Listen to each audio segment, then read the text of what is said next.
মিষ্টিরা মিষ্টি কই মিষ্টি 5 স্টার দিছে কেউ মিষ্টি খাওয়াইলেন না জীবন ভাইও খাওয়াইলেন না হলো সব দিছে সাইন ভাইকে মিষ্টি খাবে একটু ঝাল খাবে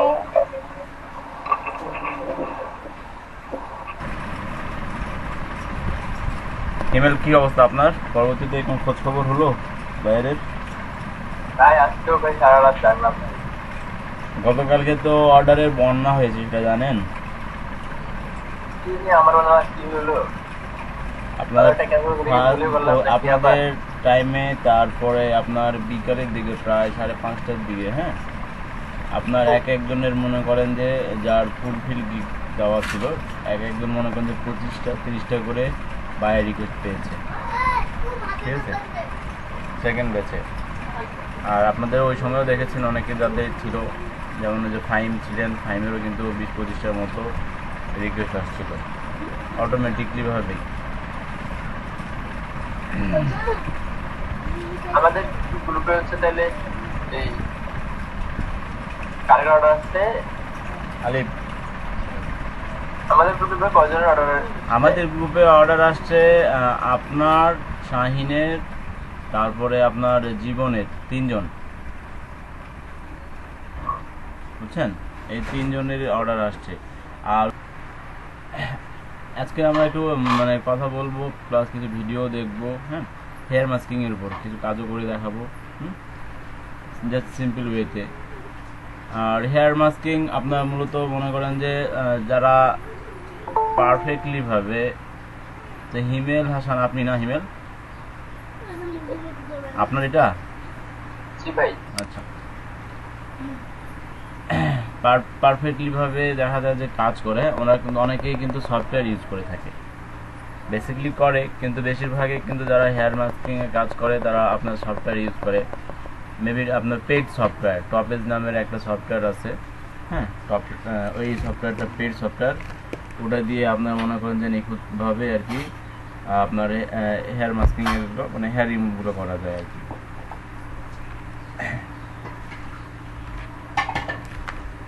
তা আমি দেখাই আপনাদেরকে একটু আগে, সিম্পল ওয়েতে কিছু দেখাই। ফাহিম আছেন? ফাহিম,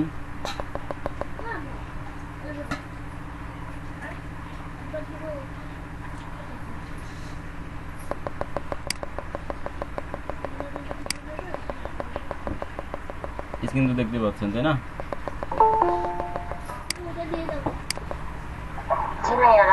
এমডি আকাশ কে? ওটা আমার ভাই। আপনার এত নাম কেন? আরো লাগবে নাকি? কারণ আমি একাই 20 জন পূরণ করে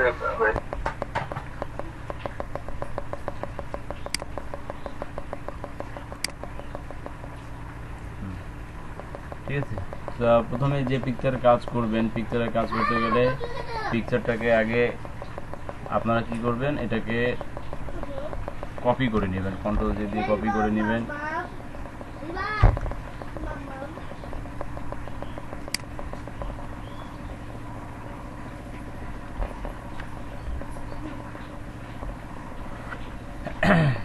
দেন আমি আরেকটা লেয়ার নেই, লেয়ারটা মাঝখানে থাকলো, আমার একটা ট্রান্সপারেন্ট আকারে থাকলো।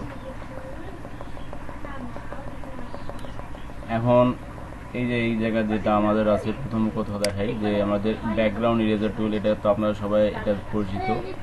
এটা সিলেক্ট করলাম, সিলেক্ট করার পর এখানে আমার সাইজটা আমি 1000 আছে, 1000-এ থাক, মাঝখানে যেটা ক্লিক, এটা ক্লিক করে দিব, হ্যাঁ, স্যাম্পলিং ওয়ান্স। এই জায়গায় আপনাদের অনেকেরই এই যে কন্টিনিউয়াস থাকবে, এটাকে অবশ্যই ডিসকন্টিনিউয়াস করে দিবেন। ডিসকন্টিনিউয়াস করা দেওয়ার পর এখানে টলারেন্সটা একটু কমাই দিবেন, 50 অথবা 45 এরকম। টলারেন্স বেশি দিলে জিনিসটা অড দেখাবে।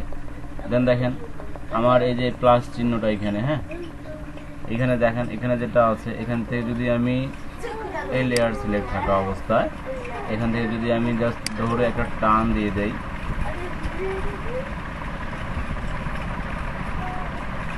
আচ্ছা, এটা চোখটা বন্ধ করে দিই, তাহলে বুঝতে পারবেন। দেখেন চলে গেছে। আমার প্লাস চিহ্ন যেটা আছে, প্লাস চিহ্নটা যে জায়গায় থাকবে সেখানে যদি আমি ক্লিক করি, আমার কিন্তু ওই জায়গাগুলো সব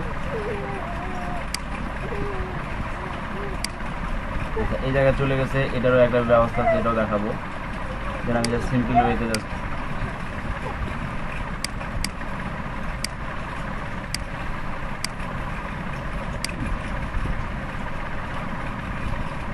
এটা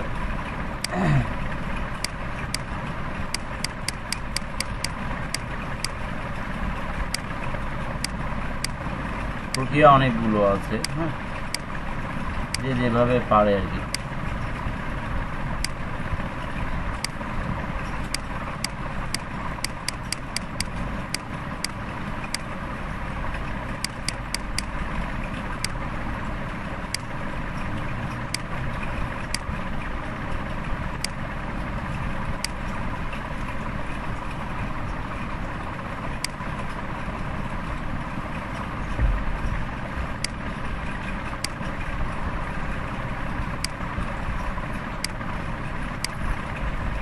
এই জায়গায় এটাকে সাইজটা কমায় নেবেন।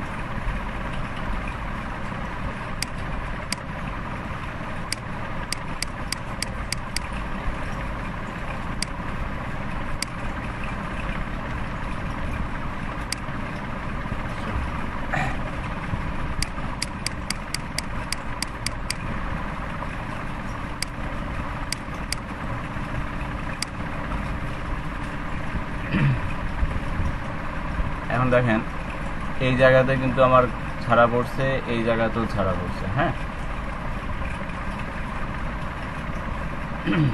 এখন যদি আমি আপনার এটা রাইট ক্লিক করে হিস্টোরি ব্রাশে আসি, এই জায়গায় যদি আমি এটাকে ক্লিক করে দিই, দেখেন এটা আমার বন্ধ হয়ে যাচ্ছে। এই জায়গাটা হাতের এই জায়গাটা খেয়েছে, এটাও বন্ধ হয়ে যাচ্ছে।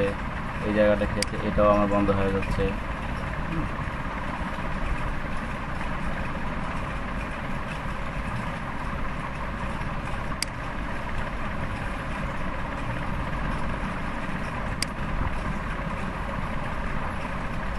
এই জায়গাতে যদি আমি আপনার কালার দিয়ে দেই, তাহলে দেখেন কাজটা অ্যাকচুয়ালি কতটুকু পারফেক্ট হয়েছে সেটা বোঝা যাবে। দেন আপনি এটাকে এরেজ টুল দিয়েও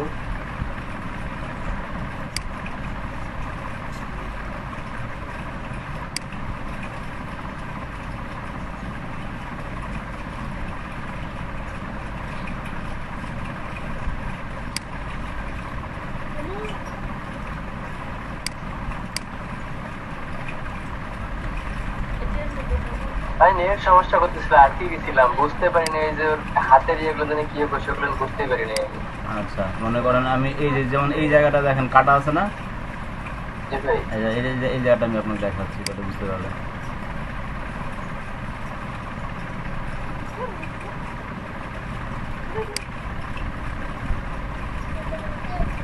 এই জায়গাতে যে আপনার এই যে হিস্ট্রি ব্রাশ টুল, এই যে হিস্ট্রি ব্রাশ টুলটা সিলেক্ট করার পর যদি আপনি এই জায়গাটা ড্রাগ করেন, আপনার কিন্তু দেখেন। আচ্ছা আচ্ছা আচ্ছা ভাই, হিস্ট্রি ব্যাস টুলই উঠে যাবে, মানে হ্যাঁ হ্যাঁ, এই মেকআপ হয়ে যাবে যতটুকু দরকার আপনার। যদি কেউ মনে করেন বাড়তিভাবে নিতে চায়, যে যেটা বাদ পড়েছে সেটা নিতে পারবে, ব্যাক চলে আসবে।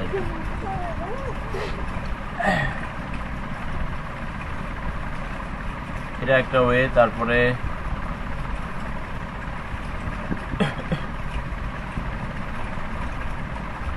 হেয়ার মাস্কিংয়ের কাজ মনে করেন যে আপনার অনেকভাবেই করা যায়, যেটা বললাম যে বেশিরভাগ কিন্তু যারা ইউজ করেন, হ্যাঁ, হেয়ার মাস্কিংয়ের কাজ করেন, ওরা আপনার পেড সফটওয়্যার দিয়ে করেন।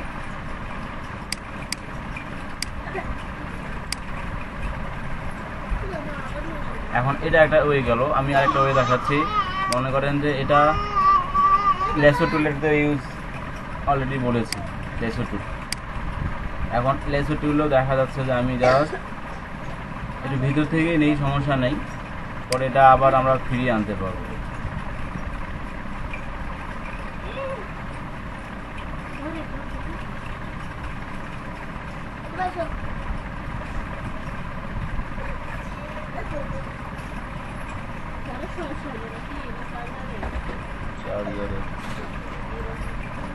এটা সিলেক্ট হলো। হ্যাঁ, সিলেক্ট হওয়ার পর এই যে দেখেন উপরে লেখা আছে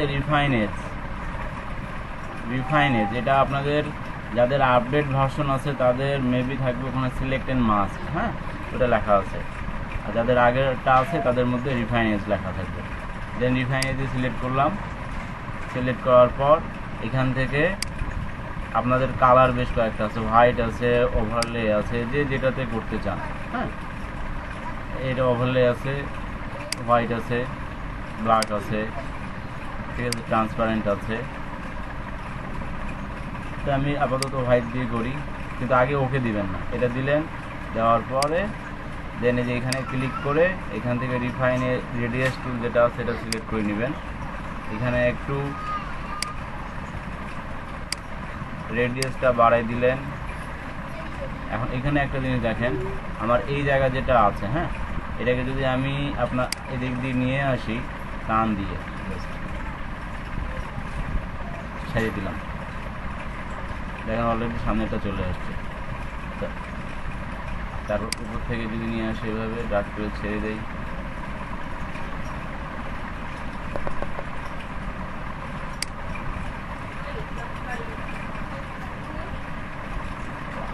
এখানে কিন্তু চাকা ঘুরতেছে, দেখেন।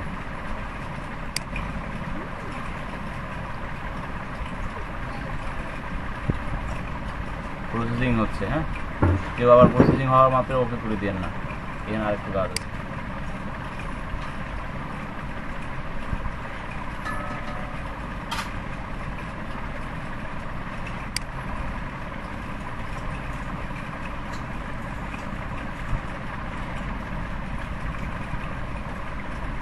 আমার যা চুল ছিল সবগুলো কিন্তু কি চলে এসেছে। এখানে আর যেগুলো বাকি আছে সেগুলো নিয়ে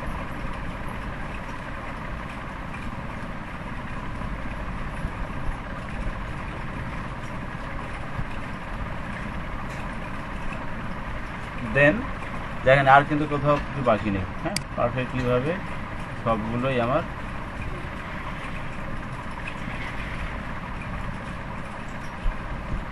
কি আসছে। দেখেন এখানে কিন্তু কোথাও আর কোনো কিছু কিন্তু বাকি নেই। দেন আমরা এই যে আউটপুট যেটা আছে, আউটপুটের ঘরে এসে এই জায়গায় এখন আপনারা যদি একটু ফেদার দিতে চান ফেদার দিতে পারেন, স্মুথনেসটা বাড়িয়ে দিতে পারেন। হ্যাঁ,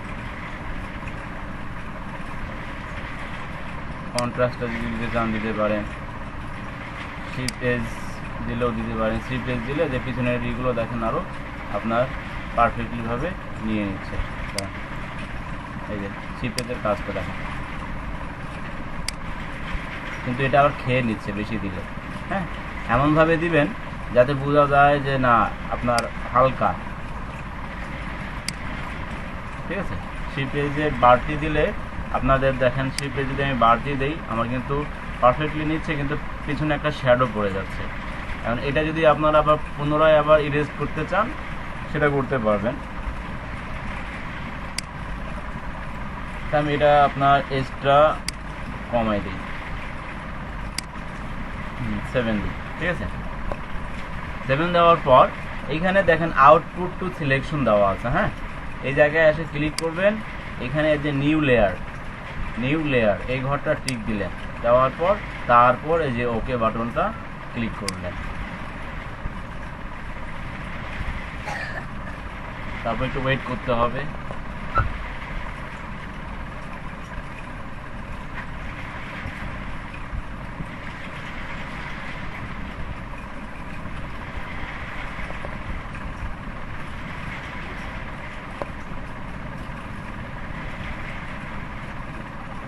ও এখন ঘুমাবে না, ভালো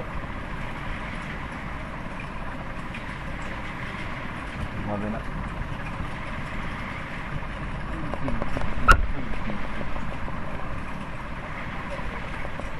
অলরেডি দেখেন ব্যাকগ্রাউন্ড কপি টু নামে কিন্তু একটা লেয়ার চলে আসছে। দেন এই জায়গায় আপনি ব্যাকগ্রাউন্ড দিয়ে এটাকে এইভাবে কিন্তু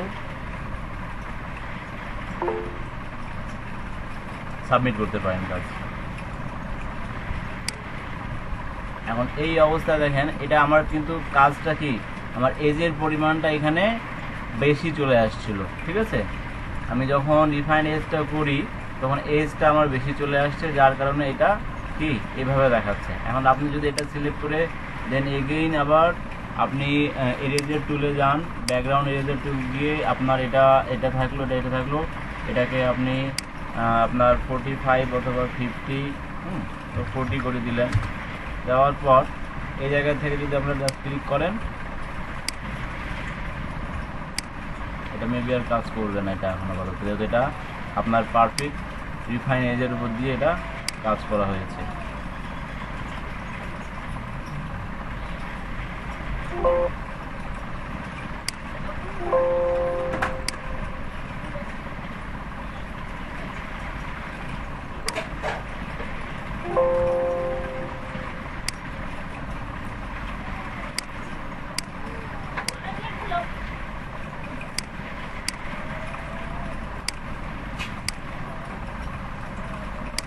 এটা গেল একটা পদ্ধতি। হ্যাঁ,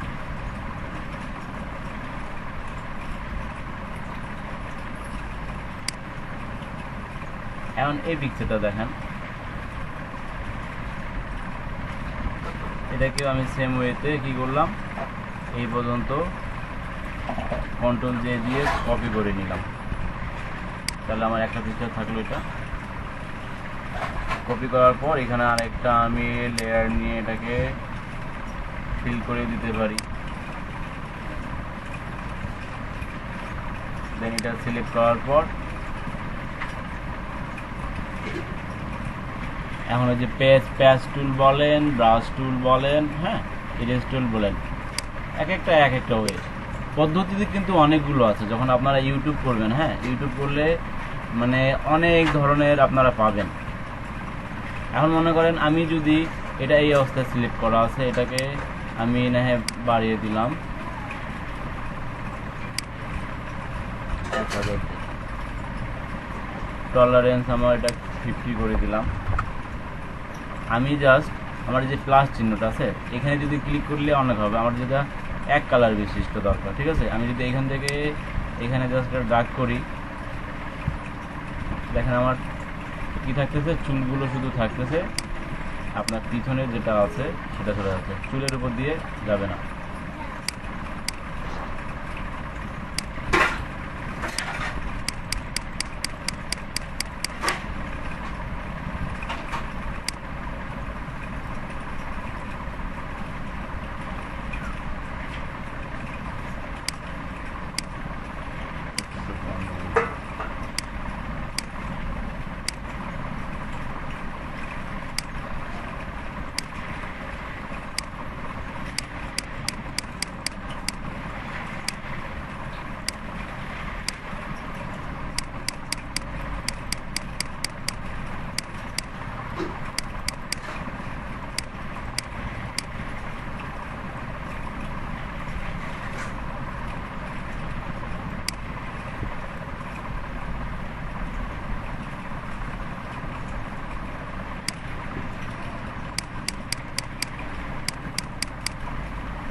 কাটুন, সমস্যা নেই।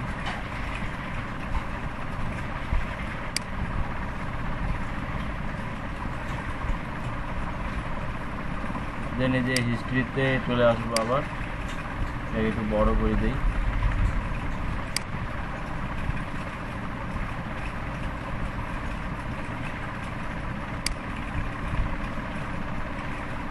তবে রিফাইনেজ নিয়ে যদি কাজ করেন, হ্যাঁ, রিফাইনেজ নিয়ে কাজ করলে অনেক সুবিধা হবে।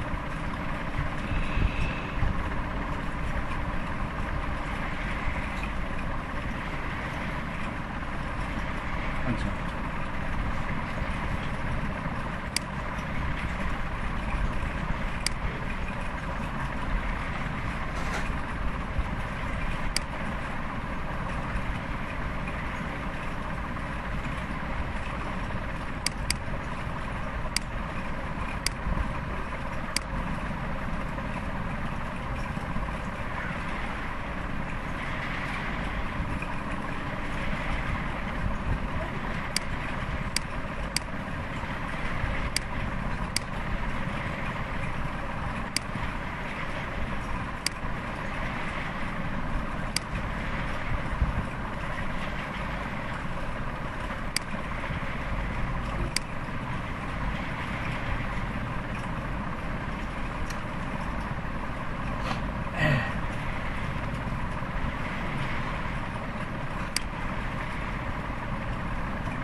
কী করবো আবার দেন দেখেন লেসো টুলটা ইউজ করি এখান থেকে এই পর্যন্ত এখান থেকে নিয়ে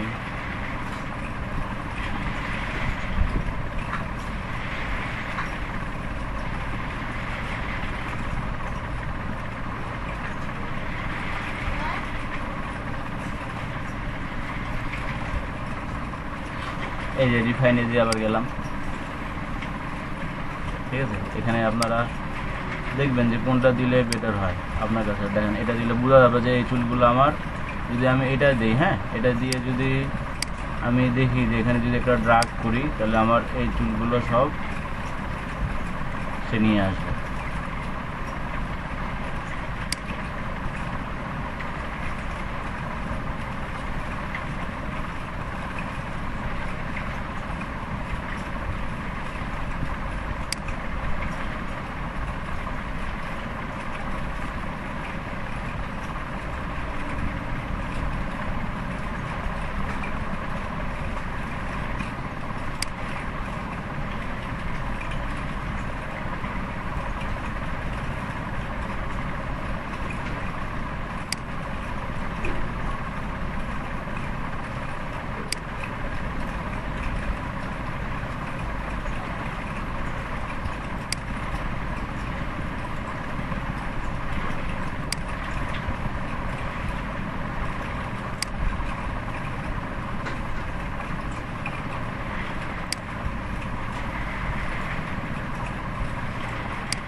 ঠিক আছে।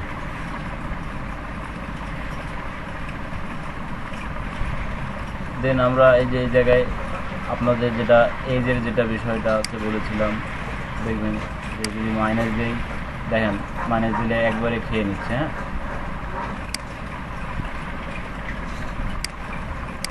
সামান্য পরিমাণ করে দিলেন যাতে বোঝা যায় যে হ্যাঁ তার যে একটা সূক্ষ্ম চুলটাও পর্যন্ত তার বাহিরে আছে।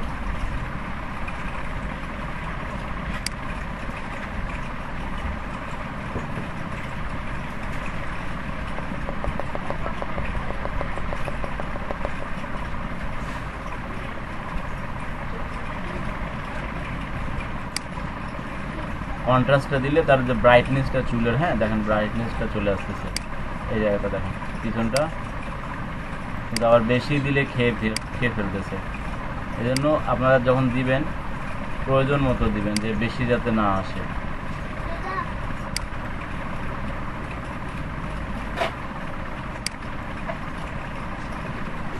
তারপর এই জায়গায় আসবেন, আসে নিউ লেয়ার সিলেক্ট করে দিয়ে দেন ওকে করে দিবেন।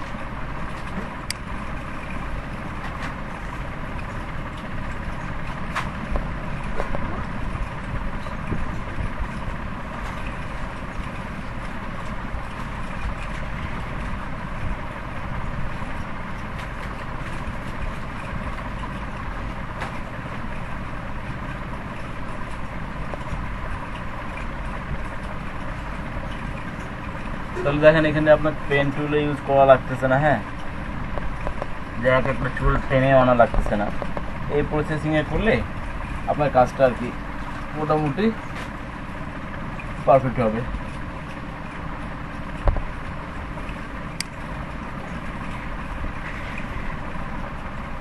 আমরা এটা দেখলাম, এটা দেখলাম, তাহলে দেখেন আপনার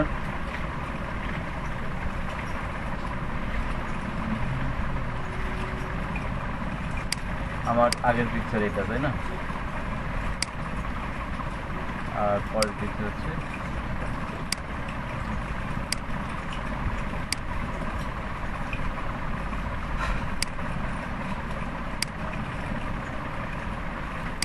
দেখেন কোনো কোনো জায়গায় কিন্তু খেয়েছে, যেমন এই জায়গাটা দেখেন, এই জায়গাতে নাই, হ্যাঁ আগেরটাতে ছিল, এটাতে নাই। তাহলে যদি আমরা এটাকেও কিন্তু নিয়ে আসতে পারি, দেন এটা সিলেক্ট করলাম, সিলেক্ট করার পর এটা বন্ধ করি আপাতত। এটা সিলেক্ট করলাম, সিলেক্ট করে দেন হিস্ট্রি ব্রাশে চলে যাব। হিস্ট্রি ব্রাশে এই জায়গাটুকু, তাই না, এই জায়গাটুকু আমরা আস্তে করে একটু ড্রাগ করে দিলে আমাদের চুলগুলো দেখেন চলে আসছে। মানে যে জায়গায় মিসিং পড়বে অ্যাকচুয়ালি এই হিস্ট্রি ব্রাশ থেকে কিন্তু আপনারা নিয়ে আসতে পারবেন। এই যে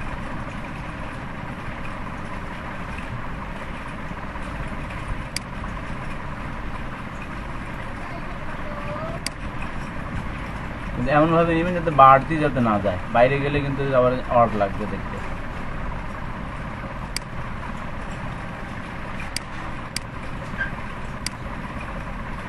এই জায়গাটা লক্ষ্য করেন, এই জায়গায় বাড়তি আছে, ঠিক আছে। তাহলে আমরা এগেইন আবার গেলাম এই জায়গাতে দিয়ে দিলাম, তাহলে আমাদের চুলটা এখানেও চলে আসবে, ঠিক আছে। এবার ঠিক আছে,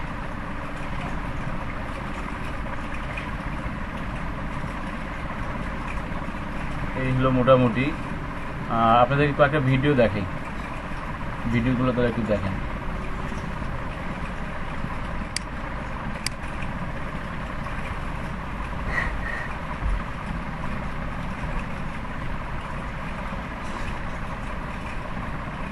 হেয়ার মাস্কিং এর উপরেই আছে, হ্যাঁ।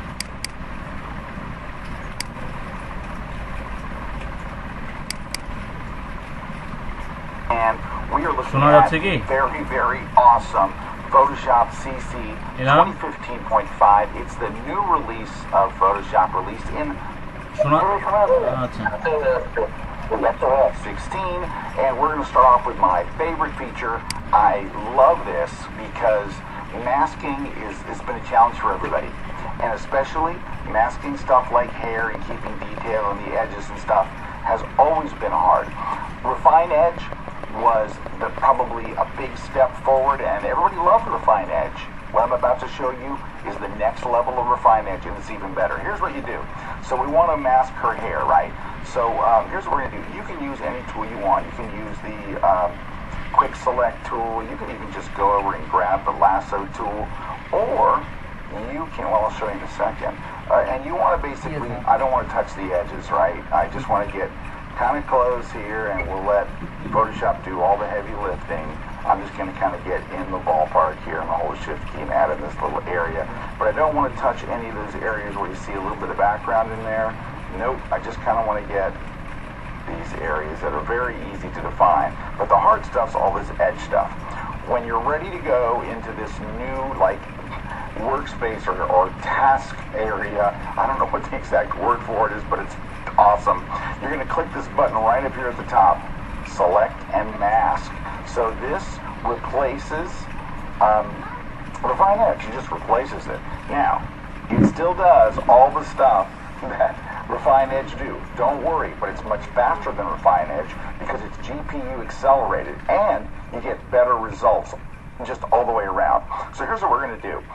We're going to start off by looking at our image. You can see I made a very bad selection.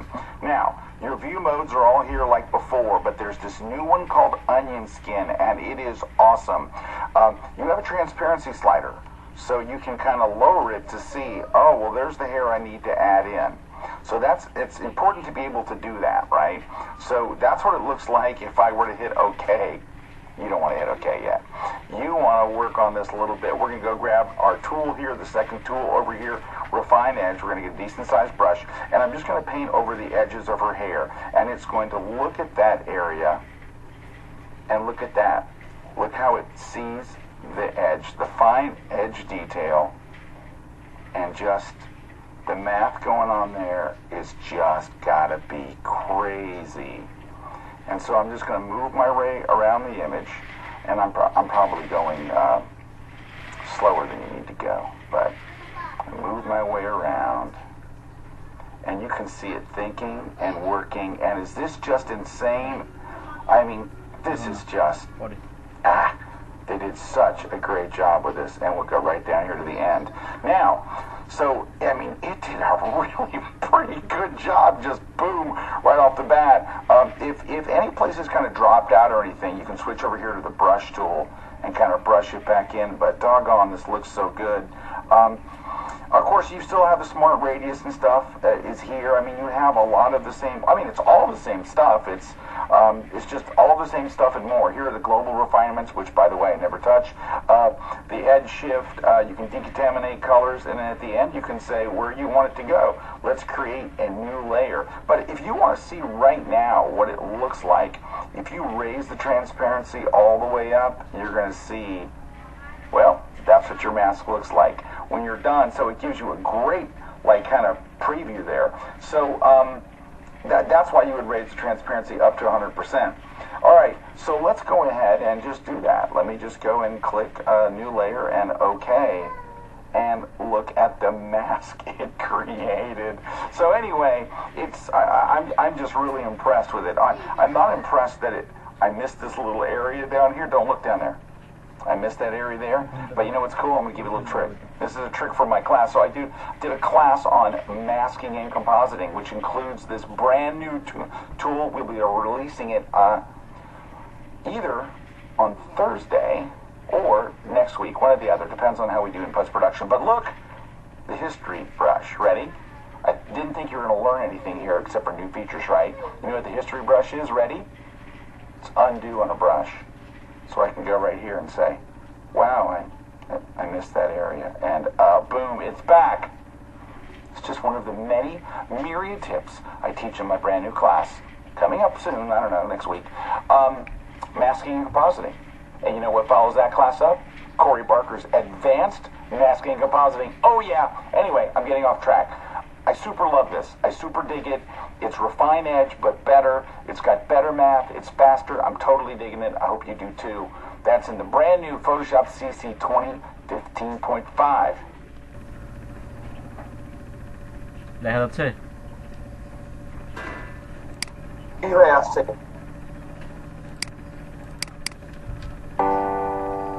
Hello there, you're watching Dansky, the place to be to develop your creative skills and grow as a designer.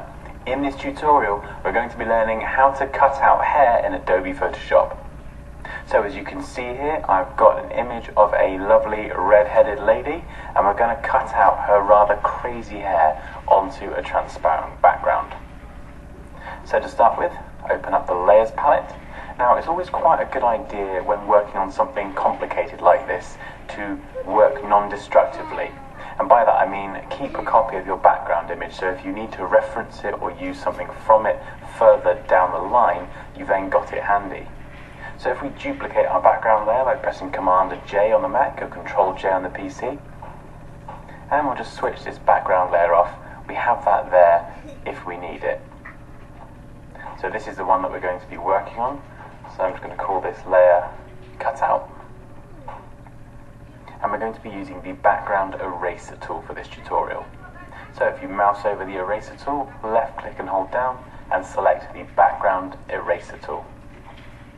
Now you can adjust the size of your eraser brush here in the drop down menu. You can adjust the size slider, and you can adjust the hardness, so that is how hard or how feathered the edge of your brush is. And we have a few other options here. To cut out hair effectively, we're going to be sampling once. So our background is all a very similar colour. So we're going to sample that background colour and remove only that colour, and it will keep all of the hair, all the tones of the ginger and red and all that stuff. We're going to set the limits to discontiguous. Now the tolerance, this is going to take a little bit of trial and error. So if we just increase our brush size and I start working on this image with a 10% tolerance, you'll see that this is the effect we get. So we can zoom in and we notice that it's not actually cut out everything. It has kind of, it's cut out some of it, but it's left a lot of the detail as well. So let's increase this to 60% and try that again. And you'll see that this time it takes away too much detail. So it's actually cut into some of the reds, the gingers, the oranges, and that's too much. So it's definitely going to be a case of, depending on the image that you're using, just finding the right tolerance, and once you find the right tolerance, you're good to go. Now for this tutorial, we're also going to select Protect Foreground Color. Our foreground color is going to be sampling some of the hair. So something like this. So kind of like a browny orange color. And then once you've got all these options set, just left click on part of the background. You can see we've got a brush that is very hard, so the hardness is at 100%. Let's just bring that down to 50. So it's just going to be a slightly softer edge there. So when we're cutting around the hair, the very fine details, it's not going to be too jagged, it's going to be a bit softer, a bit feathered. And you can, I'm still holding down the left mouse button and just painting over all of this area, and it's protecting that foreground colour, so the colour of the hair that we sampled, and it's removing everything else, everything that is that background colour. So no matter what I paint over here, it's only going to get rid of the background colour that we originally left clicked on. And then we can also go up here and do this top right corner. Now if we do the same here, you'll see that unfortunately it does actually start to cut into her face a little bit, and a bit of the earring. So we're going to have to do this manually. So we can select the eraser tool, and we'll just bring the brush size down and just start to paint into this. And you can adjust the size of the brush quickly and easily by pressing the left and right square brackets on your keyboard. So when you're cutting around the earring now, make sure that you bring the brush a lot smaller. If the brush is too feathered, you will get this kind of fade cutting into the earring. So it's always good to, when you're working on detail in particular, to bring your brush down a lot smaller and zoom in a lot closer. If you can get it looking excellent and well cut out at this really, really zoomed in level, then when you zoom back out, it will be flawless and no one will be able to tell the difference. Which is generally the goal with retouching, actually.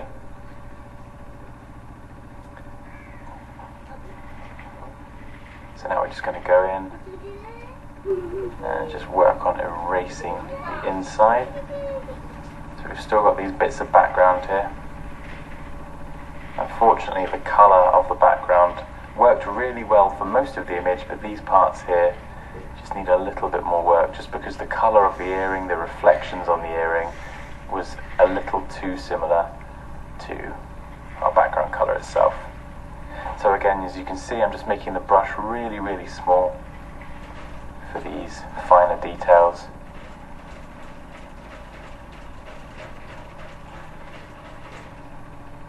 And there we go, I think we're getting pretty close.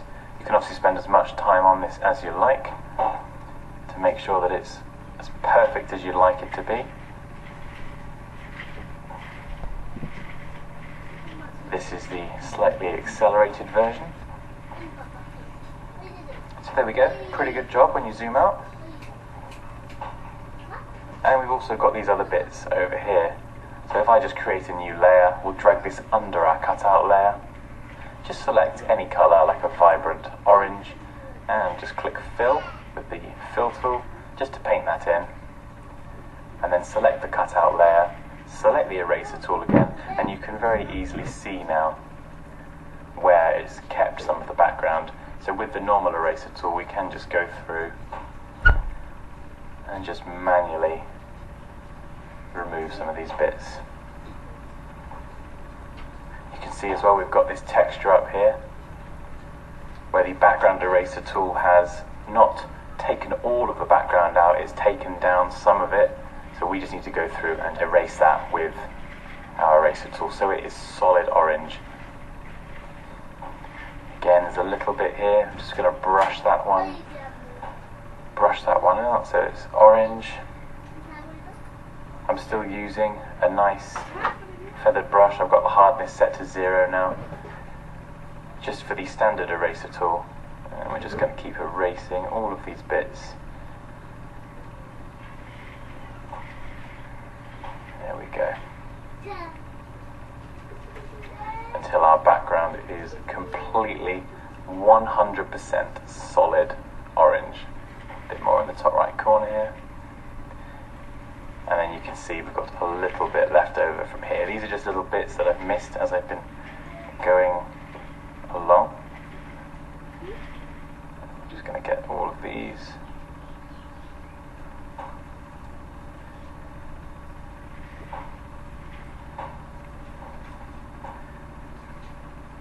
And there you go. If I turn the orange layer off, you can see that we now have our model cut out onto a transparent background.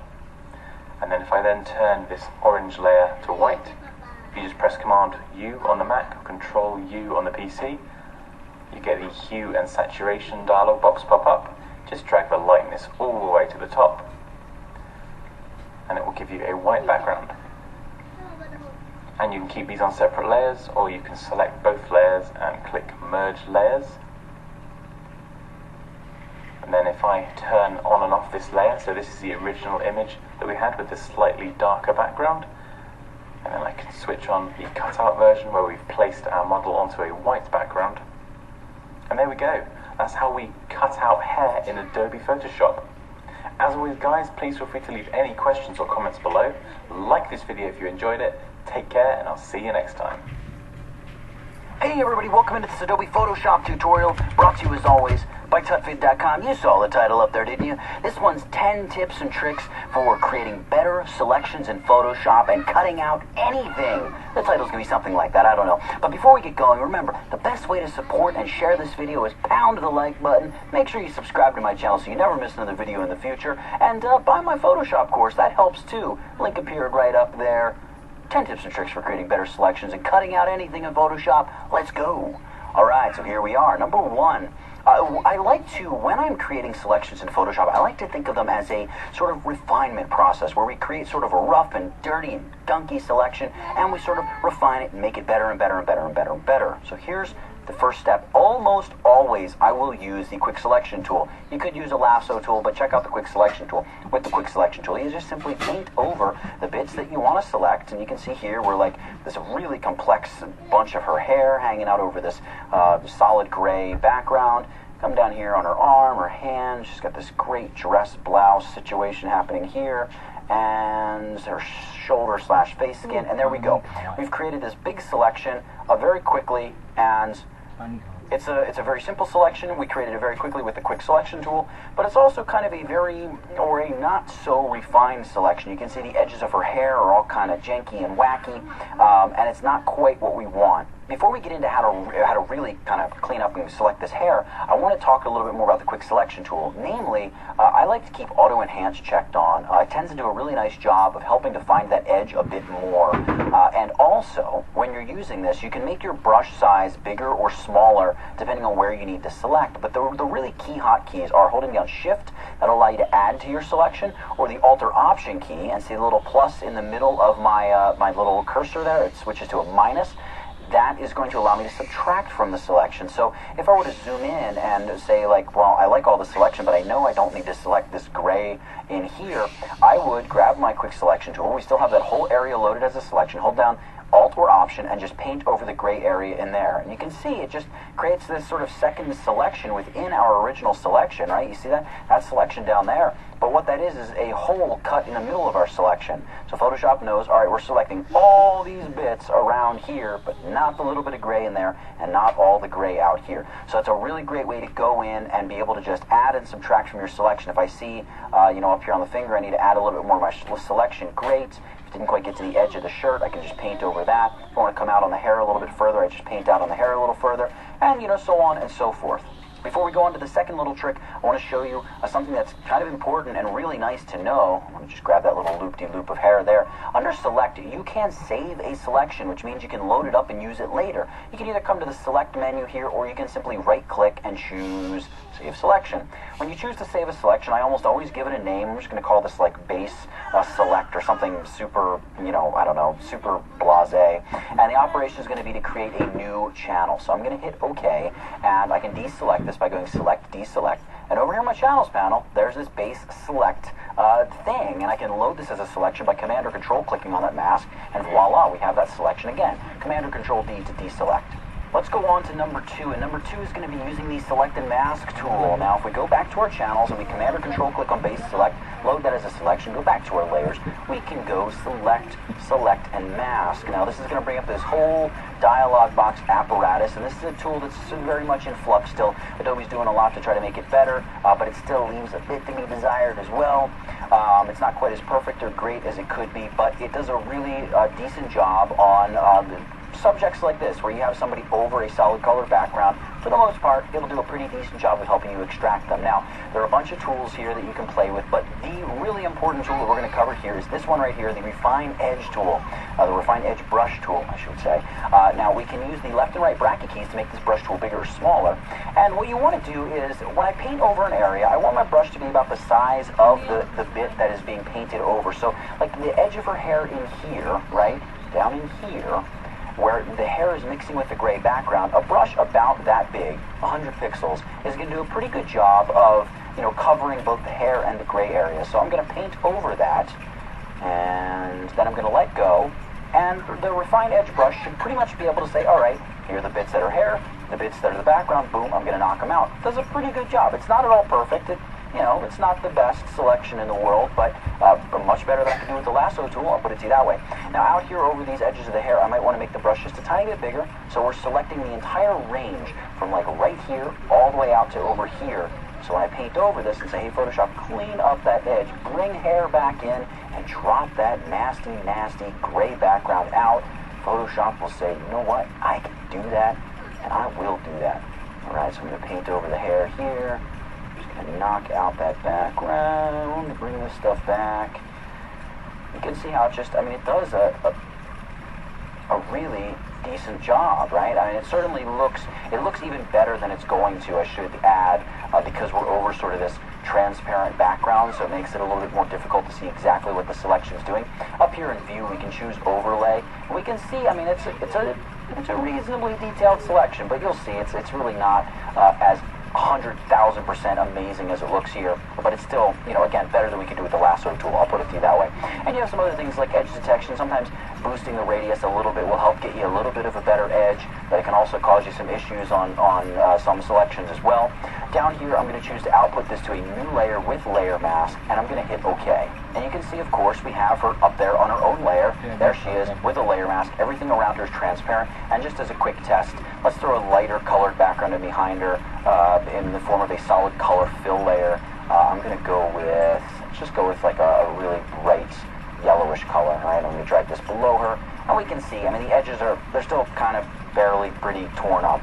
But it's a really, really good selection, and we have a mask that we can play with and attempt to bring more detail out, or we can always go back into Select and Mask and refine the selection even more if we had to. Now, if you're enjoying what you're seeing here, as I mentioned at the very beginning of the video, I'm selling a course over on tutfit.com all about how to retouch images. You are absolutely going to love it if you Refine Edge command. You can see there's our selection, looks super rough, but we have this Refine Radius tool, which is very much like the Refine Radius brush that we have now. I can bump up the edge radius a little bit. I can tick on Smart Radius if I wanted to mess around with it. I can use my left and right bracket keys to make my brush larger or smaller. Now let's just try this here. I'll paint over the hair down here. Let's see what we get. And I let go, and all right, it does clean it up. You can try painting over up here. See what we get here. Let go. All right, pretty decent, right? It's pretty solid. And there's a lot of people that absolutely love this tool, especially as they rage against Select and Mask. And I will not fault you one bit for raging against Select and Mask. It definitely has its shortcomings.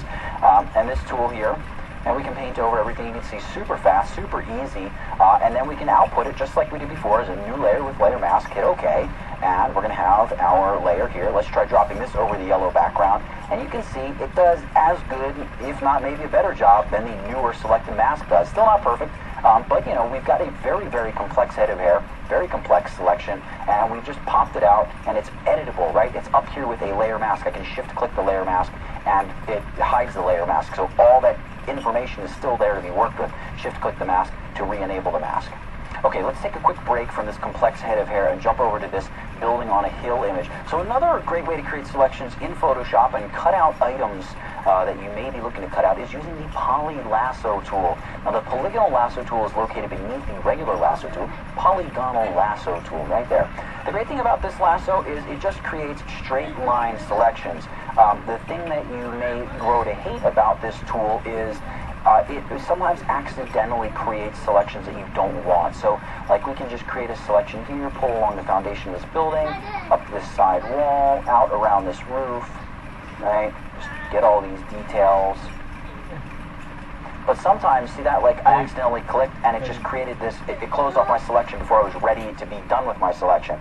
So I've got this selection here and there's like a little area up there that's selected that I don't want selected, and everything else has a nice straight selection around it, but, you know, I don't have the rest of the building selected. So if this happens, what you can do, number one, I'm going to zoom in on this. I'll grab my lasso tool again and just hold down your shift key. And this is sort of the universal tool in Photoshop to add to selection.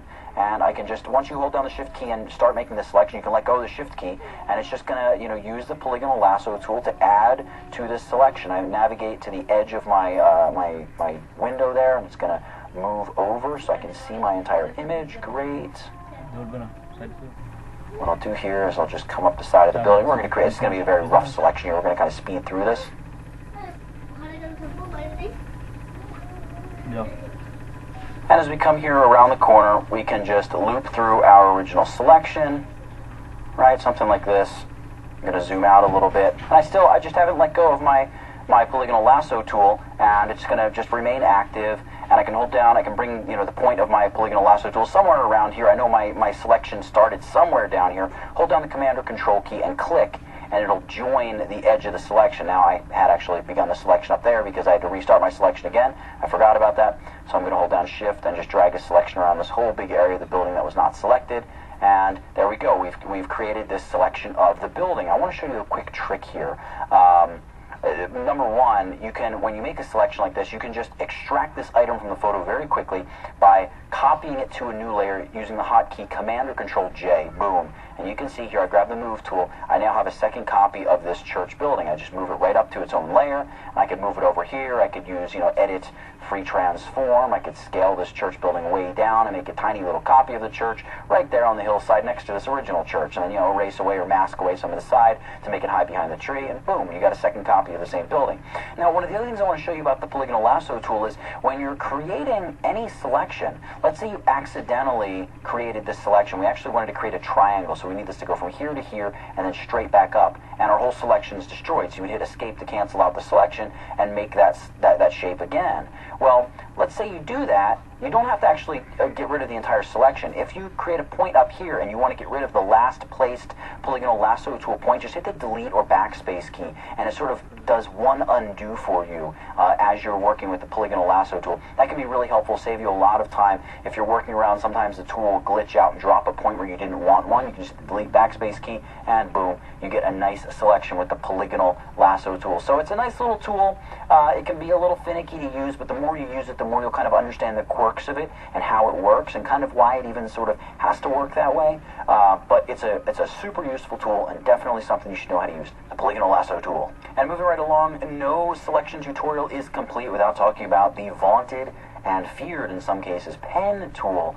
Over here, the pen tool, we can use it to create a path, not a shape, but we'll use it to create a path.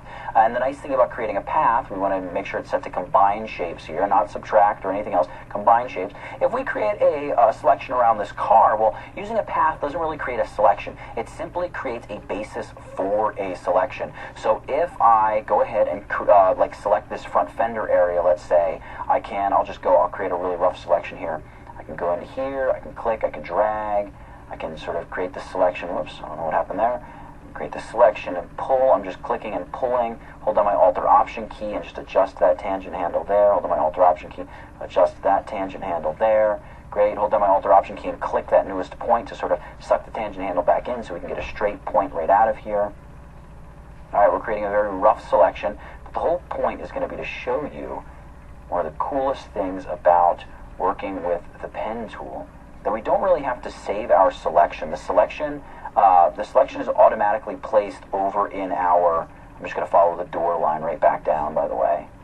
the selection is automatically placed over in our paths panel. So the paths panel is located right here, and you can see we have work path. Now, this work path is not saved. If we start drawing another path, in all likelihood, this work path is going to disappear. So we need to double click on the work path and name this door, part 01. I'm working on a car, by the way, because the pen tool is particularly useful if you're retouching cars, because you can get such precise selections. And when you're doing something like, hey, the roof needs to be a certain color, or the highlight on the roof needs to be retouched a certain way, selecting manually the hard way, if you will, putting in the work, if you will, and using the pen tool to do that is just such an amazing way to get a great selection. But right now, this is not a selection. This is just a path. And by the way, if you're annoyed at looking at the path, go to your paths panel and just click out here in the gray, and you'll deselect the path. But we're going to select that path, and to convert it to a selection, you can right-click and choose Make Selection, or you can use the hotkey Command Return, that's Control-Enter on the PC. And now we have a selection. I can go back to Layers, I can throw like a Hue Saturation Adjustment layer, and adjust the hue of that front panel of the car. And just like that, we have a pink front quarter panel of our car, front quarter panel and hood. And we created that selection using the pen tool. Now, one of the cool things about the pen tool is, of course, the selection is saved, but we can also edit it later on down the road using the Direct Selection tool. So under the black arrow down here, the Path Selection tool, you can select the Direct Selection tool and click any part of your path.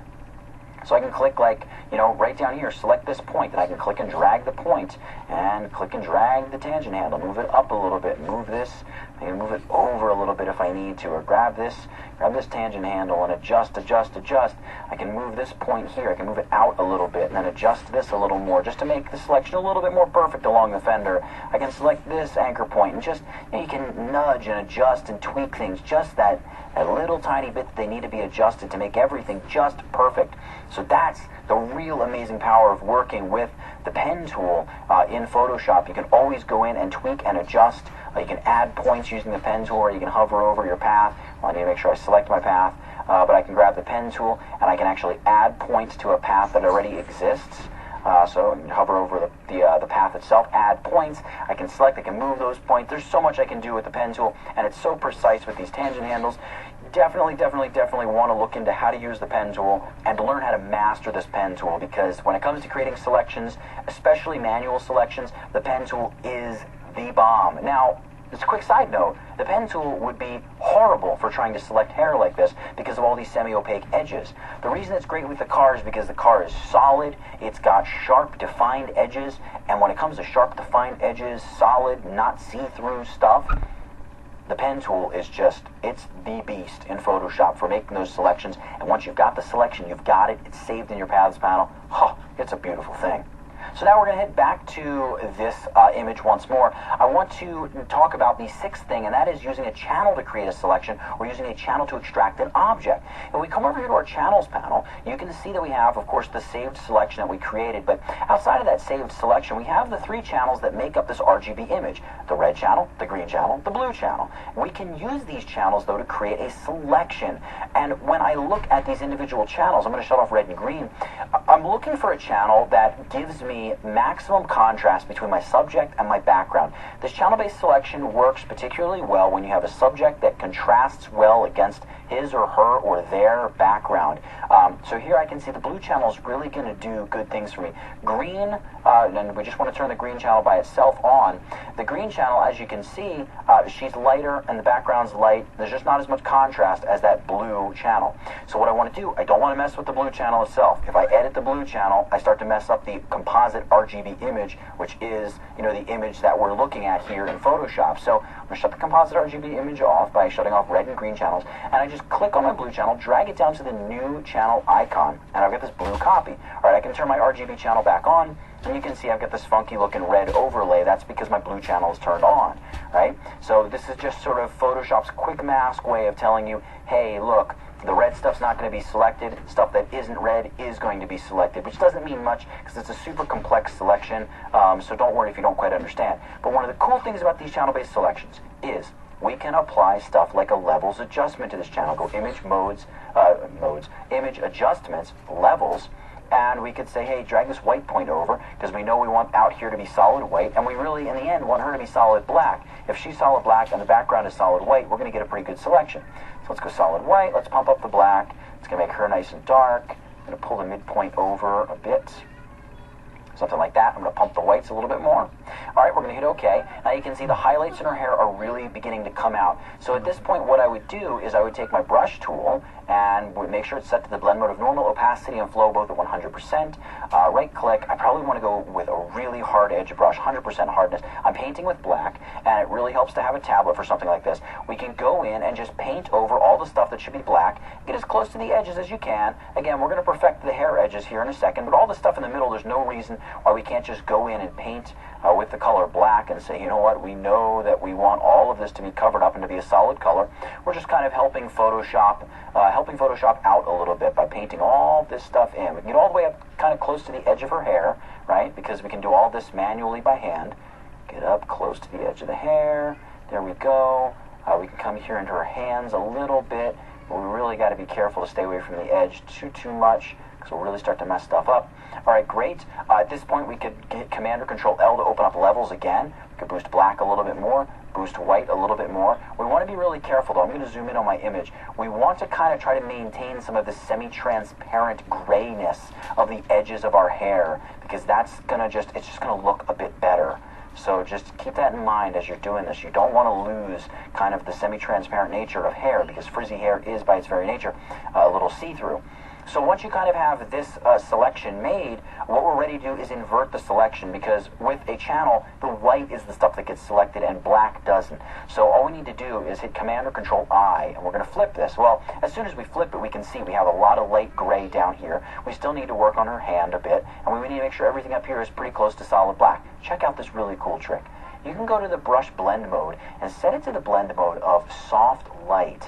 And when we do that, I'm going to make my brush a little bit bigger here. I'm going to right click, I'm going to give it a nice soft edge as well.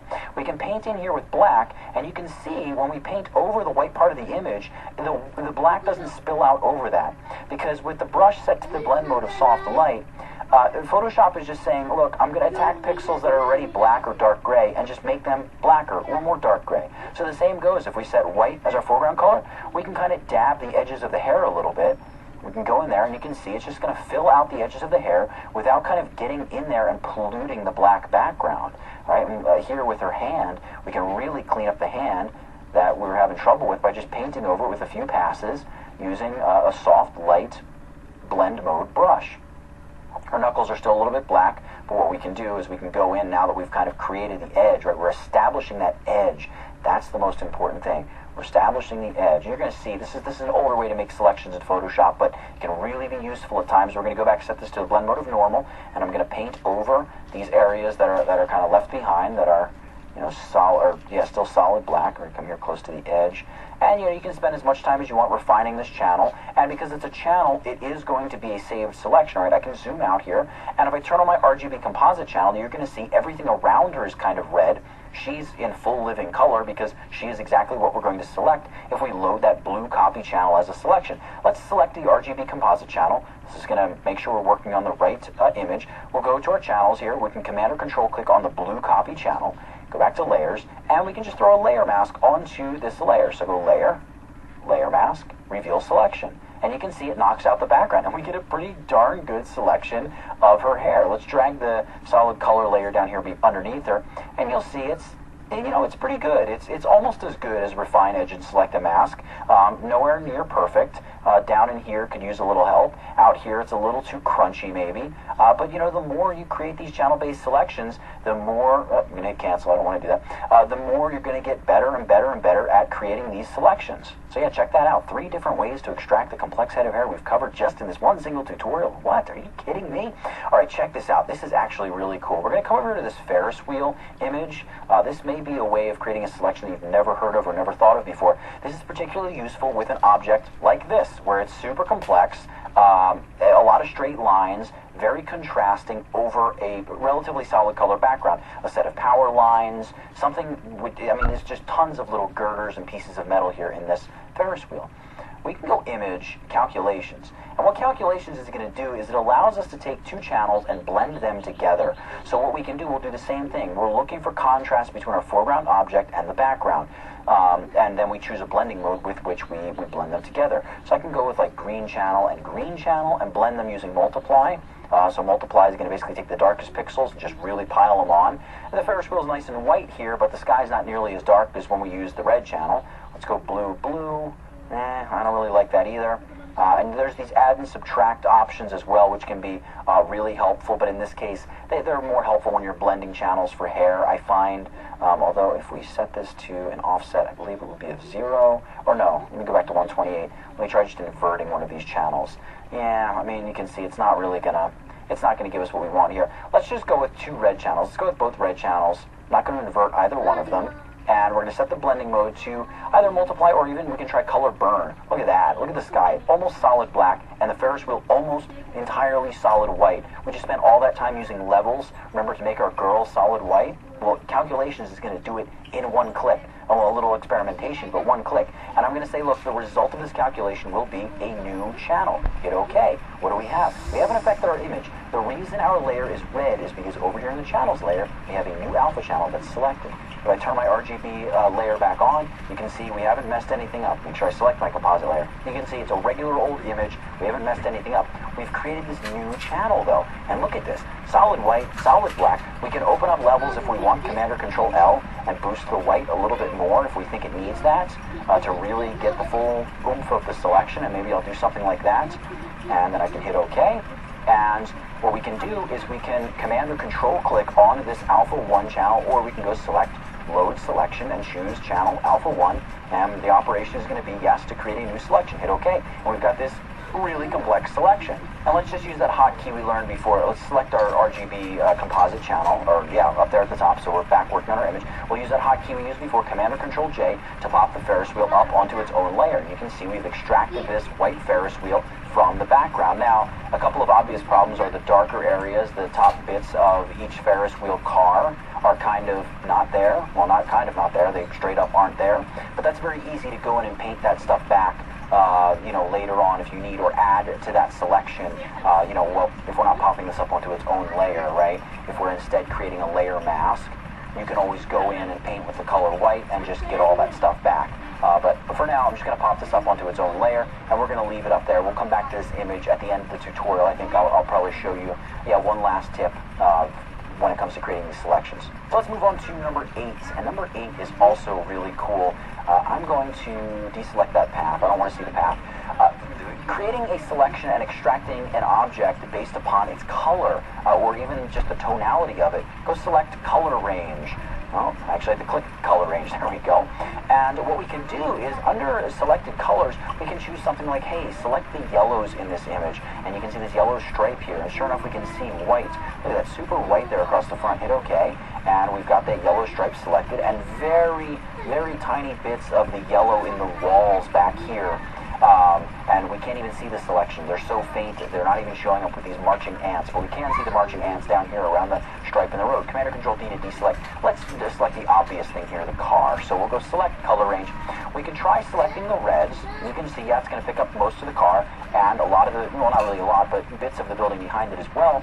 Or we could choose sampled colors. Now also note, you can straight up select highlights, midtone, shadows, and even Photoshop will do an okay-ish job of selecting skin tones in general if you choose skin tones. Let's just choose sampled colors here. We can use our eyedropper, and let's just select the front quarter panel of the car. You can hold down Shift and select multiple colors of red, and then use the fuzziness slider to sort of increase or decrease the amount of reach this has, kind of the liberality with which Photoshop is looking for these reds. So I'm going to go fuzziness of about 148. That looks pretty good. You don't really know until you start messing with the selection just how good or bad it is. So let's select this by hitting OK. You can see it loads this pretty complex selection. It even grabbed the red in that sign on the wall, and some red up here in the base of these ledges. That's kind of cool. Let's add a hue saturation adjustment layer and just try shifting the hue of the car. And you can see we can just shift the hue of the car. There we go, it's a pink car now. Maybe make it a darker car by reducing the brightness, or pump up the saturation a little bit. Whatever you want to do. You can do all kinds of stuff. You can very quickly make selections this way. And of course, with this selection, you could just pop these colors up onto their own layer. I'm going to Command or Control click that layer mask, I should say. Hide the layer, select my background layer, and hit Command or Control J. And we just pop all of that red stuff up onto its own layer. Just, it can be a really neat effect depending on if you're working on some kind of design where you want to extract a color like this. Just options. It's always great to have options. And color range is a really, really cool way to select difficult to select areas very quickly, like this car. You can see it's way faster than selecting with the pen tool, but it's also, if I Alt or Option click on the mask, we can see it's also way less precise than the pen tool. Now, in the case of this car, we can probably kind of get away with it. If this is our photo and we want to change the color of the car, no big deal. It takes, whatever, 20 seconds. It's really easy with color range. Now moving on to the 9 option, I'm going to come down here to this image. This one's really cool. I love this way of creating selections really quickly, and it very aptly is named the Quick Selection tool. It's right down here at the bottom of the Tools panel. It's this little icon here. Before we even use it though, double click on it and you get Quick Mask options. I like to set this to color indicates selected areas, and the reason I do that is because this way, when I'm painting, the areas I'm painting, those are the areas that are actually going to be selected. And a color of red is great. You can choose any color you like. Red is the default in Photoshop, so I tend to stick with that. That's fine. Hit OK, and we've got our brush, very soft edge brush. I'm going to use my right bracket key to make the brush quite a bit bigger. And I want to create a selection over this little river area at the bottom of these waterfalls. So I'm just going to paint with black. My foreground color is set to black, but you can see as I paint, I'm getting this red overlay. Remember, that's the color we set. I've got very soft edges, so I can quickly paint over this river. And what's going to happen here, I'm just going to paint like out to there. It doesn't need to be perfect for the sake of this tutorial. The nice thing about this is you can very quickly select areas that may be kind of difficult, that you don't need a super precise selection of. Maybe I want to just change the color, generally speaking, of the water in here, and using a soft edge brush means my selection is going to naturally feather out at the edges. It's not going to be in a very hard stop. It's going to fade itself back into the image. To convert this to a selection, hit the letter Q. Q, by the way, gets you in and out of Quick Mask mode. So hitting the letter Q converts our painting to a selection. You can see we've got marching ants. We could add something like, I don't know, let's go with a color balance adjustment layer here and pump more cyan and more blue into our water, or maybe not more blue, maybe more yellow. We want this water to be more sort of greenish, cyan colored, and that's exactly what we can do. So you can see there's before, there's after. And we can go in, it looks very natural, right? You would never know. It's a very quick, easy way to create selections that are relatively complex, but you don't need it to be so exact that you have every little nook and cranny along the shoreline picked up exactly. Using quick selection, such a fast and easy way to create those types of selections. So the 10th thing here in this tutorial, when it comes to creating selections and cutting anything out in Photoshop, is kind of the stuff we've been covering all along. What do I do once I have a selection? Well, remember, we talked about once you have your selection, you could save that selection, and it's going to do what? Well, it's going to save it as a channel. You can, as we did over here in this image, when you create a selection around the building, you could pop it up onto its own layer using Command or Control J. Then you can grab your Move tool and you can move that object around, cut it out. You can move it, you can transform it here, edit, free transform. You can move it around, scale it, size it, do whatever you want with it. You can also, as we did over here in the Ferris wheel example with calculations, when we load that selection by Command or Control clicking on that channel, we can select our image, and just by hitting the new mask icon, you convert that selection to a layer mask, which is, incredibly useful. Let's just undo that Command or Control B to deselect. And there's really so much more you can do. Like we talked about there in the quick selection, you can just use that. You create that selection, and when you create an adjustment layer, it takes your selection and automatically converts it to a mask. So the adjustment layer is sort of wrapped and contained within that selection you created, and it's so fast and so easy. So now the last thing I want to talk about, sort of this will be the bonus tips. This is number 11. I know the tutorial said only 10 things. Let's go for 11 here. Defringing. So once you've created and cut something out, this can be really, really nice and really useful. Let's delete our color balance layer here. Let's grab one of our blonde girls. Let's grab the one on top here, and I'm going to grab her and drag her over to this landscape photo and drop her in place. So you can see the hair, it's got some light haloing around the edges, right? You can see how the edges do not look nearly as perfect as they should. They look really nice considering the image and the complexity of the edge. Let's just Alt or Option click on our mask here. So we've got all this white out here. This is just because we're dragging from this portrait orientation, this image that's more portrait orientation, I should say, to an image that's landscape orientation. I Alt or Option clicked on the mask to bring up the black-white alpha channel view mode. I am going to use my rectangular marquee tool to create selections. Hold down Shift to add to that selection. Create those two selections. Go Edit, Fill. I'm going to fill them with black. Hit OK, just so we have a nice uniform mask. Command or Control B to deselect, Alt or Option and click to get out of that view mode. Now what we can do is something, this method of defringing is called decontaminate color. Now really, really quickly, if we go back to select the mask here, we did have an option when we output it to the new layer with layer mask to turn on decontaminate colors. Now I found that decontaminate color is really hit or miss, so I don't always like to use it. I'm going to hit cancel. I'm going to show you another way to use decontaminate color. You can do it by going layer, matting, and matting's not active for us. Why? Because we have the layer mask selected. We want to make sure we have the layer selected. Let's go layer, matting, color, decontaminate. Now you can see we get the slider that pops up, and this allows us to have more sort of heads-up control over how much decontamination there is. No decontamination, we have all of this kind of, gray haloing. The more we decontaminate the color, the more it kind of gives us this faded color, which it still doesn't look perfect, but it does look a whole heck of a lot better than it did. And sometimes you can find a sweet spot where it just looks right. See, at 100%, it's doing too much damage. But back here around 65, 70, that's probably the happy zone of, it's not the greatest selection we could have made, but this helps the edges just a little bit more. Now, one last thing. Over here in the Ferris wheel image, we pop that Ferris wheel up onto its own layer. Let's add just, a solid color layer here beneath it, just so we can see what happens. Bright red, fine. Great. All right, let's look at all the edges of the Ferris wheel. They really don't look too bad, but we can make them even better. So just select that layer. And this goes for any graphic you've cut out, anything like that.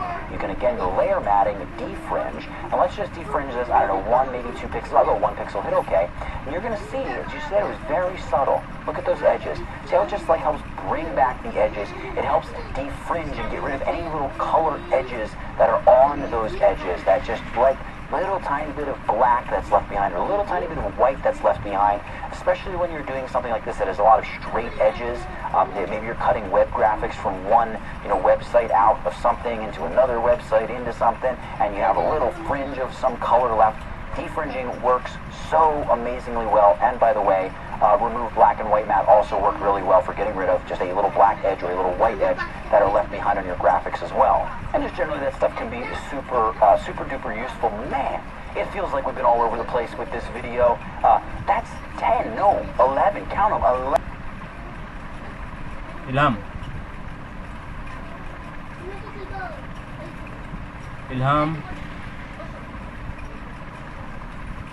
Ilham আছেন?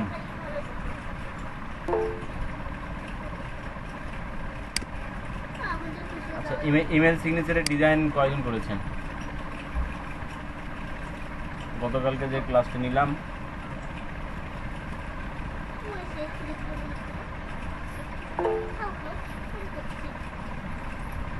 একটু screen share করে দেখান তো ফাহিম, কেমন করলেন?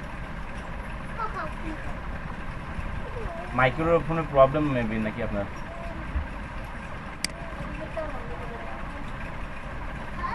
আচ্ছা ঠিক আছে, আপনি একটু স্ক্রিন শেয়ার করে জিনিসটা খালি দেখান। ও ফোনে আছেন? আচ্ছা, ফাহিম করেছে, আপনারা কি ট্রাই করেছেন?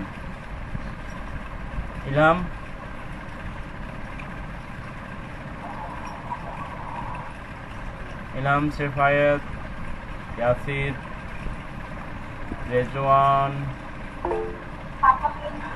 ভাইয়া আমি গতকালকে পড়তে পারিনি, ওটা একটু বিজি ছিলাম তো। আজকে আমি ট্রাই করবো। আচ্ছা, উজ্জ্বল, তারপরে মাহমুদ, জীবন, হুমায়রা তাসনিম করেছেন। ডিজাইনটা একটু দেখান তো কেমন হয়েছে দেখি। এখন কথা হচ্ছে যে ক্লিকেবল যে হতে হবে এমন কোনো কথা না। হ্যাঁ, আপনারা ডিজাইনটাও ক্রিয়েট করে আপনাদের ইমেলে পিকচারটা অ্যাড করতে পারেন। তাহলে অন্তত এতদিনে আপনাদের যাদের জিমেলে সিগনেচারটা অ্যাড করা নাই, তারা যদি পিকচারটাও অ্যাড করেন, এটাও কিন্তু অনেক।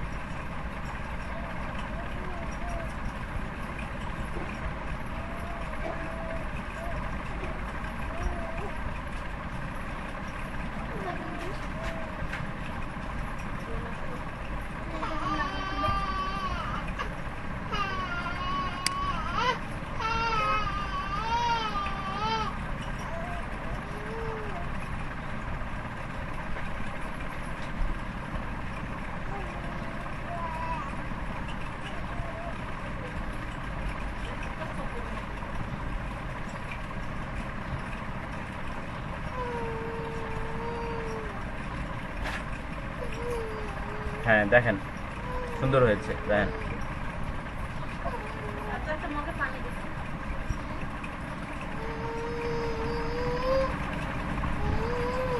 ছবিতে শ্যাডো ইউজ করেছেন, তাই না?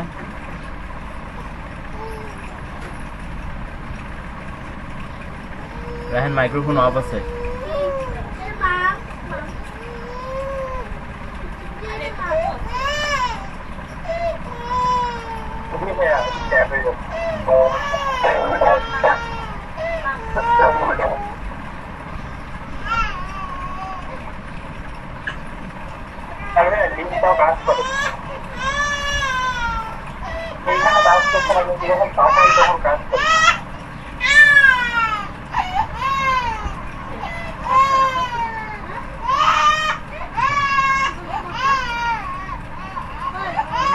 তুমি বাইরে যাও না একটু।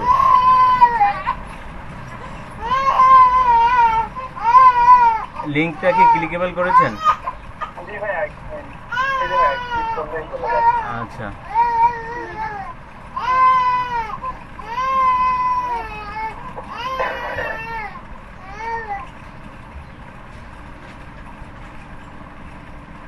ফেসবুক দিয়েছেন, লিঙ্কডইন দিয়েছেন, টুইটার দিয়েছেন, ইনস্টাগ্রাম, তারপরে আপনার পিন্টারেস্ট।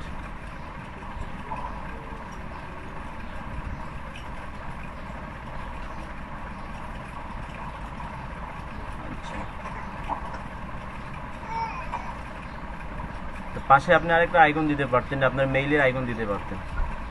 মেইলের আইকন দিলে তাহলে আপনার কারো যে মেইলটা তো কি ক্লিকেবল আছে? আচ্ছা ভেরি গুড।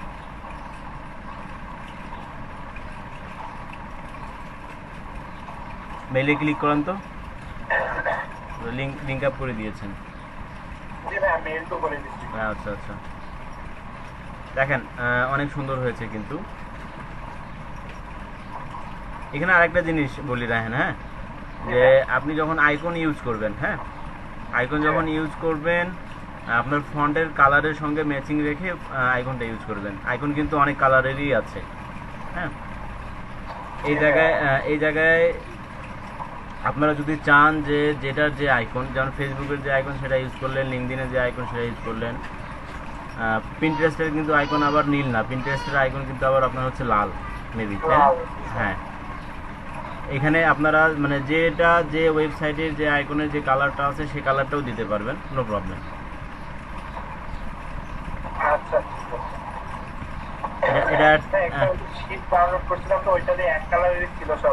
আচ্ছা আচ্ছা আচ্ছা আচ্ছা দেখেন এখানে আপনাদের বাকিদের কারো কোনো কোয়েশ্চেন থাকলে এখানে জিজ্ঞেস করতে পারেন, প্লাস বলতে পারেন। রেজওয়ান, এখানে যে ক্লিকেবল হতে হবে এমনটাও না কিন্তু, হ্যাঁ, এখানে যদি আপনারা পিকচারটাও জাস্ট ডিজাইনটাও যদি দেন তাও হবে। আর সাইজটা কত দিয়েছেন রাহেন? সাইজটা এটা আমি ওয়ার্ডপ্রেসের দিয়ে করছি, তো মানে কোডটা কপি করে বসাই দিতে পারে। আচ্ছা আচ্ছা ওইখানে কাস্টম সাইজ নিয়ে করছি, এক একটা এক এক রকম সাইজ নিয়ে।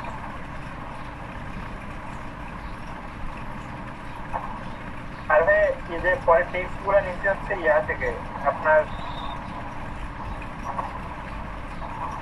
এইখান থেকে করছি এটা।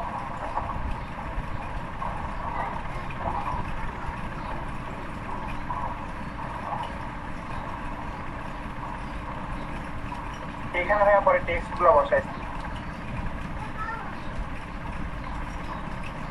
হ্যাঁ, কেউ যদি চান যে এইখানে ডাইরেক্ট দিতে, এখানেও কিন্তু সরাসরি ডাইরেক্ট দিতে পারবেন। শুধু ফ্রেমটা ওয়ার্ডপ্রেস থেকে নিয়ে আসছি। আচ্ছা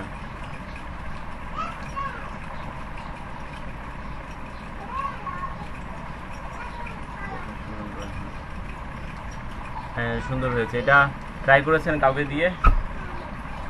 জি ভাইয়া, ওই তো একটা মেইল সেন্ড করছি একটা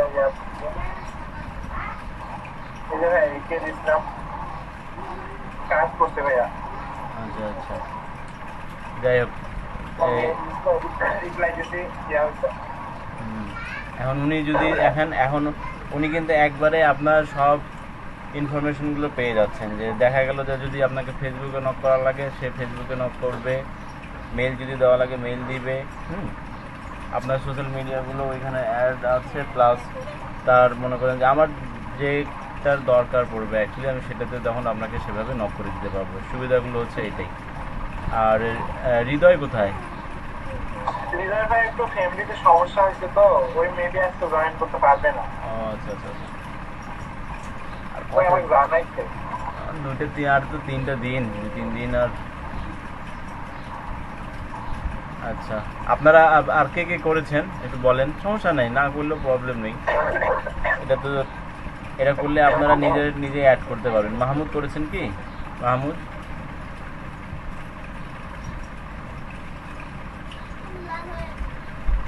তারপরে তাসলিম। না ভাইয়া, আসলে আমি একটা কন্টেস্ট করতে নিয়েছি তো ওইখানে মনোযোগ দিতে আর এদিকে করা হয়নি সিগনেচারের কাজটা। বিজনেস কার্ডের কন্টেস্টটা? জি, ওই যে সিম্পল বিজনেস কার্ড আমি 23টা এন্ট্রি দিচ্ছি ওটাতে, আর একটাতে মানে প্রথম দিনেই হচ্ছে আমার 5 স্টার রিভিউ দিচ্ছে, আর তারপরে দেখলাম যে আর কয়েকজনকে সিলেক্ট করছে, তারপরে আমি কয়েকটা এন্ট্রি দিলাম, তার আজকে ওটার শেষ মানে টাইম শেষ হবে সন্ধ্যায়, দেখা যায়। Very good. একটু স্ক্রিন শেয়ার করে কার্ডগুলো একটু দেখাবেন যদি প্রবলেম না হয়, একটু দেখান। আচ্ছা ঠিক আছে।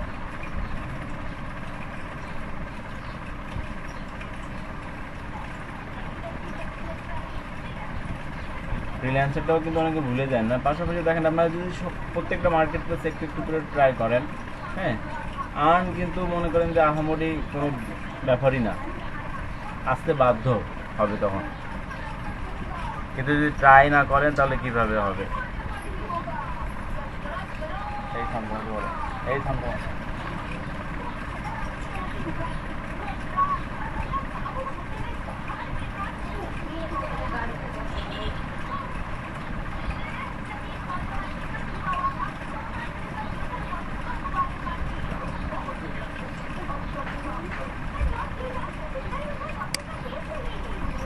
সাউন্ডটা একটু কমাও, আরো কমাও।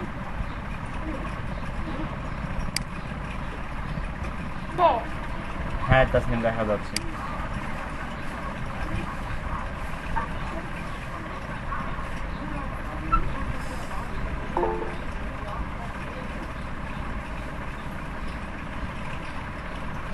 এই যে এটা আমার মানে এটাতে শুধু 5 স্টার দিচ্ছে।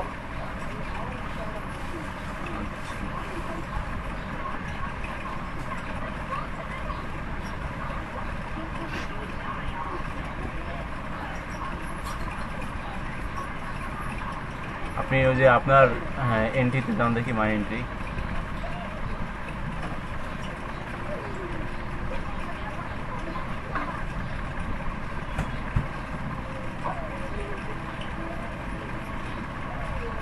এগুলো সবগুলোই কিন্তু উনি দেখছে। এখন মানে উনি শুধুমাত্র প্রত্যেকে হচ্ছে 10টা 12টা করে দিচ্ছে, তাদের কাছ থেকে শুধু একটাতে করে উনি মানে রেটিং দিচ্ছে, আর বাকি সবগুলো রাখে দিচ্ছে। উনি ঠিক একই কাজ আমাদের ক্ষেত্রে করছে। হ্যাঁ, কারণ কি মানে ডিজাইনগুলো কিন্তু প্রায় আপনার সবগুলো সেম ক্যাটাগরি, এটা একটা জিনিস লক্ষ্য করেছেন? জি, উনি একই বলছে যে হচ্ছে এরকম। আমি অবশ্য 6টা ছবি দিয়ে কাজ করছি, উনি শুধু দেখাচ্ছে।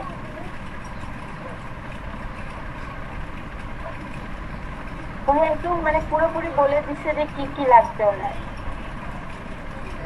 আচ্ছা, আরেকটা জিনিস আপনাদেরকে বলি, হ্যাঁ, ডিসক্রিপশনে যেটা যেভাবে দেওয়া থাকুক না কেন, দেখা গেল যে ওনার কথা মতো আপনি করলেন, ঠিক আছে, ওনার কথা মতো আপনি করলেন, আপনাকে 5 স্টার দিল। আবার উনি আরেকটাতে যখন দেখবেন যে ওনার কথার বাইরে, হ্যাঁ একটু এন্ট্রিতে আসেন, অল এন্ট্রিতে আসেন, তো মাই এন্ট্রি থেকে অল এন্ট্রিতে আসেন।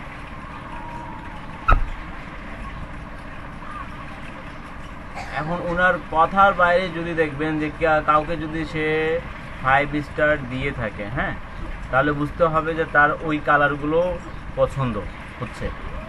কারণ আমরা ফ্রিল্যান্সারটা এমন একটা মার্কেট প্লেস যেখানে আপনার বাইরের পছন্দ সেকেন্ডেই চেঞ্জ হতে পারে। হ্যাঁ, দেখা গেল উনি দিয়েছেন ব্লু আর হোয়াইটের মধ্যে কমিউনিকেশন থাকতে হবে, আবার কেউ দিয়ে দিল ব্ল্যাক।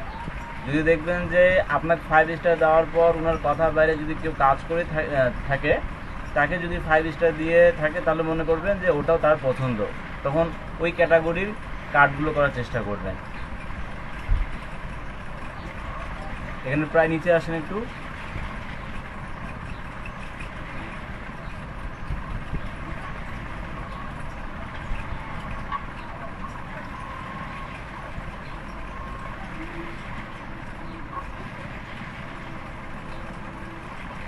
5 স্টার অনেককেই দিয়েছে তাই না? জি 31 জনকে দিচ্ছে।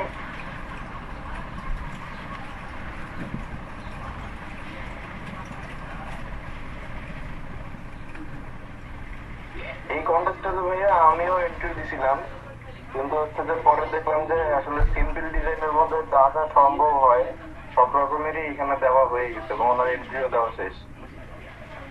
এখানে তো 899টা এন্ট্রি হয়ে গেছে। আর কোনো সিম্পল ডিজাইনই বাকি নাই। আর কমপ্লেক্স গুলো করতে গেলে উনি ডিরেক্ট মানে রিজেক্টেড করে দিচ্ছে। সিম্পল লাগবে, এক পার্টে খালি হচ্ছে ওই ওশানের ছবি লাগবে, মাঝখানে লোগো, আর আরেকদিকে সিম্পল, আর কিছুই নেই। এখন এগুলোর উপরে আর কোনো ডিজাইন বাকিও নাই। মানে হ্যাঁ ঠিক আছে, মানে ফ্রিল্যান্সার এই কথা কি আপনাদের জানা ছিল যে দেখা গেল যে উনি যেটা রিকোয়ারমেন্ট দিয়েছেন, হ্যাঁ এই জিনিসটা একটু বলি, যেটা একটু আগে রিপিট করলাম, যে যখনই দেখবেন যে উনি অন্য ডিজাইন বা অন্য ক্যাটাগরিতে যখন 5 স্টার রিভিউ দিচ্ছে, হ্যাঁ, তখন মনে করবেন যে তাহলে তার ওই ধরনের কার্ডগুলো তার পছন্দ হচ্ছে, তখন ওই সাইটগুলো ওই রিলেটেড কার্ডের মধ্যে ডিজাইন করার চেষ্টা করবেন, বুঝছেন ইয়াসির?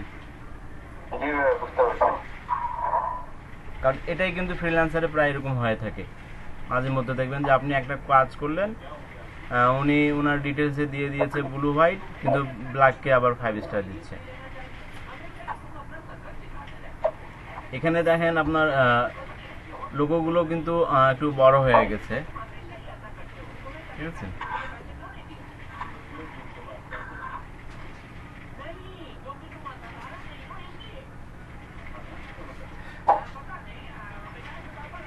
আচ্ছা ভাইয়া শেয়ারটা অফ করলাম।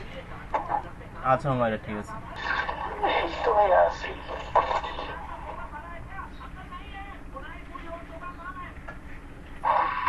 কাজ করতেছেন কোনটার উপরে? কোরআন ভালো করার ইয়ে করতেছি তো, আচ্ছা আচ্ছা। আর তেমন করতেছি না, পরীক্ষা পরশুদিন থেকে। অনলাইনে? জি অনলাইনে নেবে। অনলাইনে এক্সাম দিবেন কিভাবে? ওখানে কোশ্চেন তো ওখানেই থাকবে, মানে এমসিকিউ টাইপের থাকবে কি? না এখানে আসছে দেবে 3 ঘন্টা যে লিখিত হয়, এটা লিখে খাতায় লিখে খাতায় লিখে ছবি দিতে হবে? ভাইয়া ওই আমি আর আমরা মনে হয় বৃহস্পতিবার ক্লাসে অ্যাটেন্ড থাকতে পারবো না, আমাদের ওই 4টা টোটাল এক্সাম আসতো মিড টার্মে। আচ্ছা আচ্ছা। 3 তারিখ আর শুধু এইটাই, আর পরে তো আর ক্লাসে ডাকি নাই, শুধু 3 তারিখে আছে। আপনাদের তো আর ক্লাস 3টার মতো ক্লাসই আছে।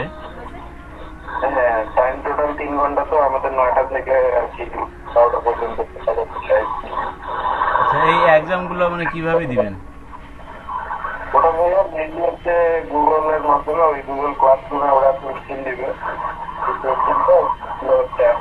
আপনার অ্যাসাইনমেন্ট করে ওই পিডিএফ করে জমা দিতে হবে ইউনিভার্সিটির লিঙ্ক, সেখানে জমা।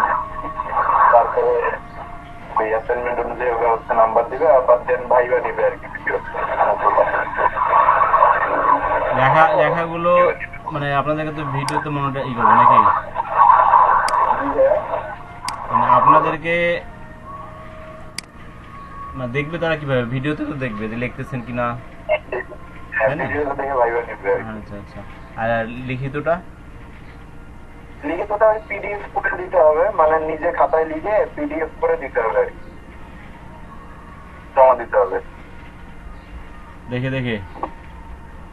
তাহলে তো এতে কোশ্চেন লিখে দিবে, পরীক্ষা শুরু হবে। এখন দেখে দেখে লেখি বা কিভাবে লেখি সেটা আমাদের ব্যাপার, কিন্তু আসলে ভাইয়া দেখে দেখে দিলে সেটা তো হয় না, কারণ আমাদের তো বাংলা ইংলিশে না যে গুগলে সার্চ করে ওখান থেকে নেবো, আমরা তো আমাদের কাছে তো বইয়ে নাই, আমাদের তো ফুল আরবিতে।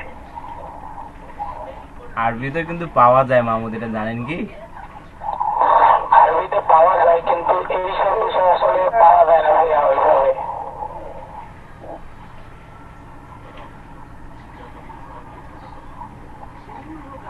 দেখ দোয়া করি ভালোভাবে পরীক্ষাটা দেন।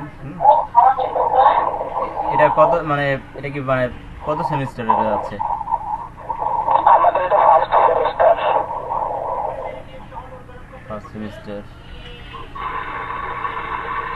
এই যে অবস্থা, অনেকেই থাকতেছে, বের হয়ে যাচ্ছে, বৃষ্টি, ওয়েদার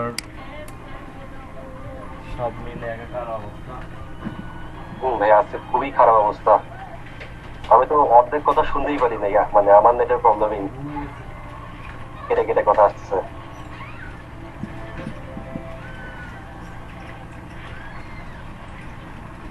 আচ্ছা, 4 বছর না এখানে আপনার 2 বছর 3 বছরের কাছাকাছি প্রায় চলে যায় আর কি। হ্যাঁ, আচ্ছা আচ্ছা। মানে সব সেশন জট মানে আছে কি সেশন মিলে? সেশন জোট প্রত্যেকটা জায়গাতেই আছে। হ্যাঁ, আচ্ছা জি ভাইয়া। ওই হিসেবে আপনার মনে করেন যে সেশন জোট থাকবেই। 2 বছরের কথা বলে সেখানে 3 বছর, প্রায় 3.5 বছর পার হয়ে যায়। এখানে আপনার 60-র মতো প্রায় পড়ে যায়। এটা কি ইয়ারলি না সেমিস্টার 6 মাস পর এরকম একটা? এটা টোটাল কোর্সের কথাই বললাম। না না, টোটাল এই অ্যামাউন্টটা ভাই কি একবারে পে করতে হয় নাকি ইয়ারলি অথবা? না, আপনার মনে করেন যে এডমিশন যা ফর্ম ফিল আপটা, হ্যাঁ, ফার্স্ট ইয়ারে একভাবে আলাদা, দেন আবার সেকেন্ড ইয়ারে আবার অ্যাডমিশন যা ফর্ম ফিল আপটা একবারে, হ্যাঁ, এইভাবেই দিতে হয় আর কি। এইভাবে টোটাল মিলে তারপর আপনার মনে করেন যাতায়াত এটা সেটা নিয়ে সব কিছু মিলে এরকম পড়ে যায় আর কি। আর এটা বয়সে করতে পারবেন, কিন্তু যে প্র্যাকটিসের ক্ষেত্রে এক একটা বারে প্রবলেম করে। প্র্যাকটিসের ক্ষেত্রে দেখা যায় যে আপনার 32, তারপর 35, কোনো বারে এগুলো আপ মানে নেয় না, ওদেরকে অ্যালাউ করে না। আমি হতে যাচ্ছিলাম, বাট আমার সার্টিফিকেটে 30 আপ হয়ে গেছে, এই জন্য আর কি এই কথাটা বললাম। আচ্ছা, একমাত্র ঢাকা বার যেটা আছে, হ্যাঁ, ঢাকা বারে ভাইয়া আমার তো যে মাস্টার শেষ হয়েছে, আমি তেজগাঁ কলেজ থেকে মার্কেটিং এ মাস্টার্স করছি। তো ভাইয়া একটা প্রাইভেট কোম্পানিতে ছিলাম সিনিয়র অ্যাডমিন হিসাবে, এবং ওদের আইটি ডিপার্টমেন্টটা দেখতাম। তো করোনার কারণে ভাই আসলে খুব বিপদে পড়ে গেছি আর কি। ওদের বিজনেস নাই, একটা এখন তো কিছু করতে হবে, ফার্মাসিউটিক্যালে কাজ করতেছে আর কি। আচ্ছা, হ্যাঁ, যেহেতু আমাদের নিজের ফার্মেসি আছে, তো পরিচিতর কারণে আর কি মোটামুটি টার্গেট পুরোপুরি না হলেও হয়ে যায় আর কি। এইগুলোতে লেগে থাকেন। হ্যাঁ, আমি যেটা মানে সাজেস্ট করবো আপনাদেরকে, যে ধরুন লতে ভর্তি হলে সাপোজ, হ্যাঁ, আপনাদের বয়স শেষ হতে হতে, কোর্স কমপ্লিট হতে হতে দেখা যাবে যে অনেক কিছু পার হয়ে যাবে। তো ওদিকে কেউ আবার নেগেটিভ মনে নিন না, ওদিকে টাইমিং না দিয়ে আপনি এমনি এদিকে যদি লেগে থাকেন, এটা প্লাস পয়েন্ট আপনাদের আছে, আমি যেটা মনে করি। না ভাই, অ্যাকচুয়ালি আমার তো এখন মানে ফুল অ্যাম্বিশন, ফুল টার্গেট হয়ে গেছে মানে ফ্রিল্যান্সার হওয়ার আর কি। এখন বাকিটা নিজের চেষ্টা আর কি। সেটাই বললাম যে টার্গেট একদিকে রাখেন, দেখেন যে স্টার্টিং এ যদি একটুকু প্রবলেম হয়, হ্যাঁ, আর্ন কিন্তু আসবেই, আজ হোক কাল হোক পরশু হোক, আর্ন কিন্তু আসবে, যদি লেগে থাকেন তাহলে আসবে। আর আদারওয়াইজ যেগুলোতে যদি যান, হ্যাঁ, গেলে জাস্ট শুধু আপনার টাইমিংটাই কিল হবে, আদারওয়াইজ কিছুই না। হ্যাঁ, টাইমিং প্লাস মানে দুটোই কিল হবে, আর আপনার জাস্ট একটা সার্টিফিকেট আসবে, এর চেয়ে বেশি কিছু কিন্তু পাবেন না। আর ওই সার্টিফিকেটেরও দেখা যাবে যে মূল্যায়ন সহজে কোথাও হবে না স্টার্টিংয়ে। সেই জন্য বললাম, হ্যাঁ, কেউ কিন্তু আবার আপনারা নেগেটিভে নিয়েন না।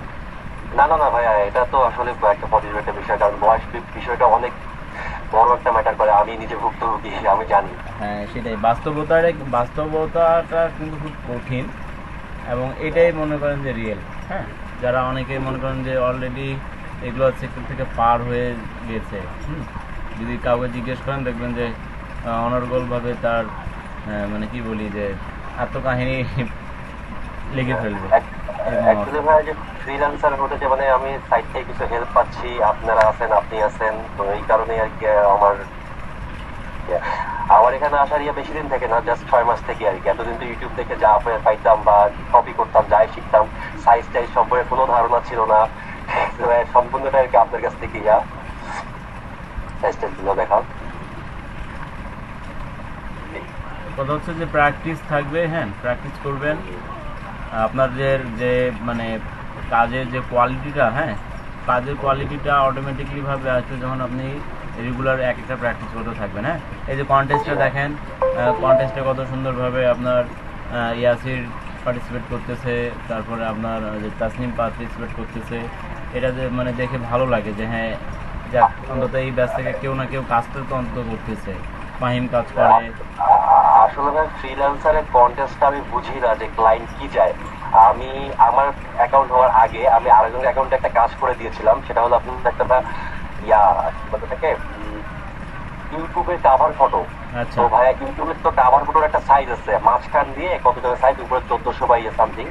তো আপনার ক্লায়েন্ট হলো যাকে উইনার করছে, যে ডিজাইনটা সাবমিট করছে, ওর কোনো সাইজ নাই, মাঝখান দিয়ে কিচ্ছু নাই, একটা কোণার মধ্যে লেখা একটা গাড়ির ছবি। মানে কেমনে ও যখন আপলোড দেবে তখন তো ওর কাভার ফটো সই করবে না। আচ্ছা, এখানে সাধারণত হয় কি যে দেখা যাচ্ছে যে আমি পিকচার দিলাম একটা, কিন্তু আমার ক্লায়েন্টের সঙ্গে যখন কমিউনিকেশন হয়ে যায় আলাদাভাবে কিন্তু চ্যাটিং হয়, কথা হয়।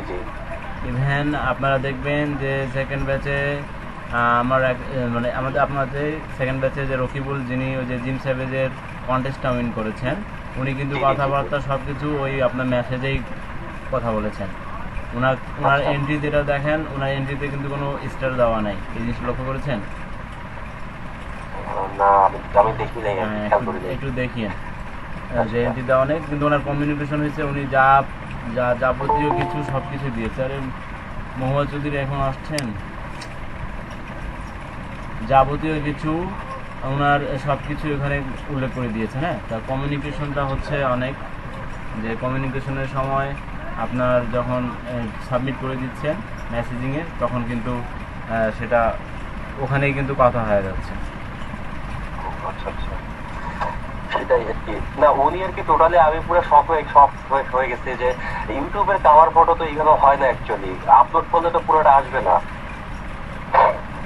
কি দেখে যে উইনার করছে আমি এখন পর্যন্ত আমার মাথায় আসে না। আচ্ছা, কিন্তু হচ্ছে যে পিএনজি ফাইল নাই, ওকে, তো আরেকটা ছবি পাঠিয়েছে, ওটাকে কেটে আবার এখানে লাগাই, যেটা পছন্দ করছে।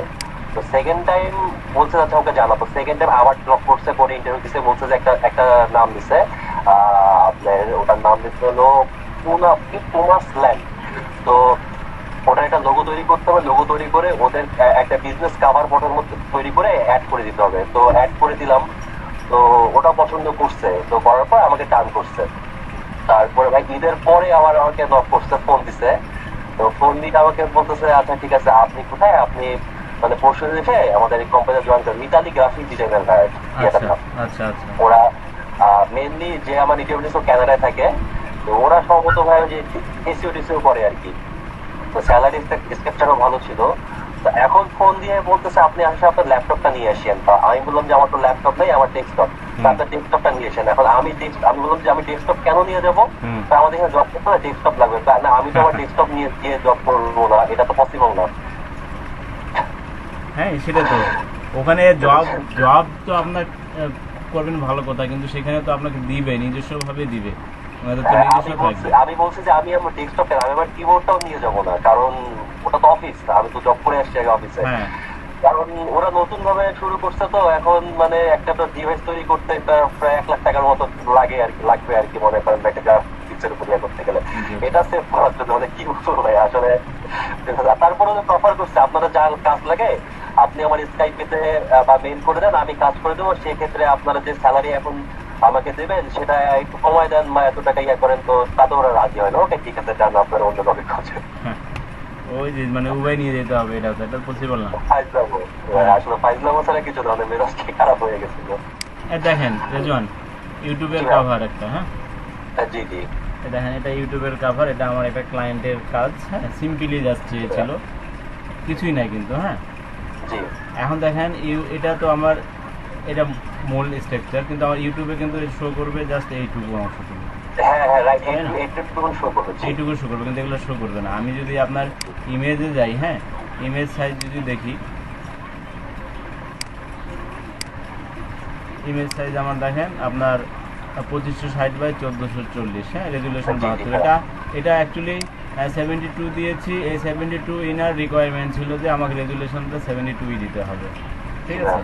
এটা হচ্ছে আমার ইমেজের সাইজ। আর আপনার দেখেন এখানে যদি আবার দেন, আমি যদি ক্যানভাস সাইজটাও দেখতে যাই,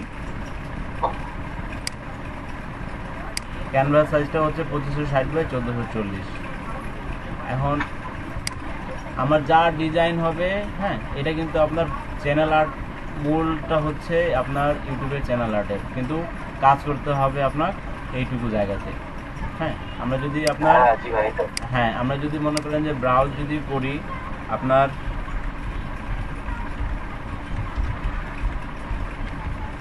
ইউটিউব কভার ফটো সাইজ যদি দেই, হ্যাঁ 22 একই কথা আর কি, যদি দেই, এই যে দেখেন এখানে কিন্তু অলরেডি বলে দিচ্ছে যে 2048 পিক্সেল ওয়াইড আর 1152 পিক্সেল হচ্ছে টেল, কিন্তু you will receive an error if you attempt to upload a smaller image. According to YouTube the best YouTube banner size is হচ্ছে 2560 পিক্সেল ওয়াইড অ্যান্ড 1440 পিক্সেল লম্বা। ঠিক আছে, এই জায়গা, হ্যাঁ এই জায়গাতে দেখেন, এই জায়গাতে মনে করেন যে আবার যাই,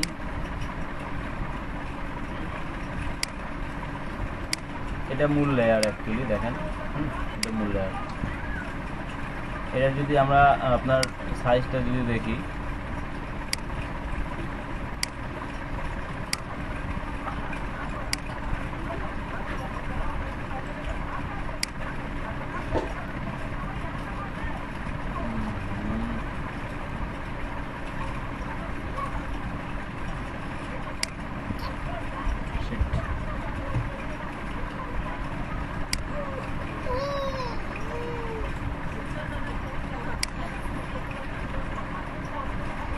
দেখেন 2560 1431 রেজন, 2560 1431। এখানেও কিন্তু আমাদের বলতেছে কি যে 2560 1440, এখানে নামাতে কম বেশি একটু আছে, হ্যাঁ 1440 আছে, 2560 আমার যেটা আছে সেটাই আছে, কিন্তু মূল সাইজটাই আপনার এটাই থাকতে হবে। এটার ভিতরেই আপনার আবার দেখেন যে এই এরিয়াটুকু,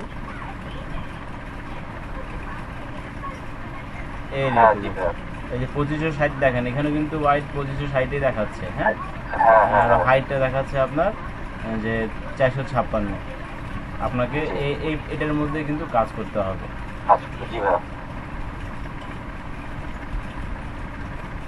এটাই হচ্ছে দেখেন মূল স্ট্রাকচার অ্যাকচুয়ালি আর কি।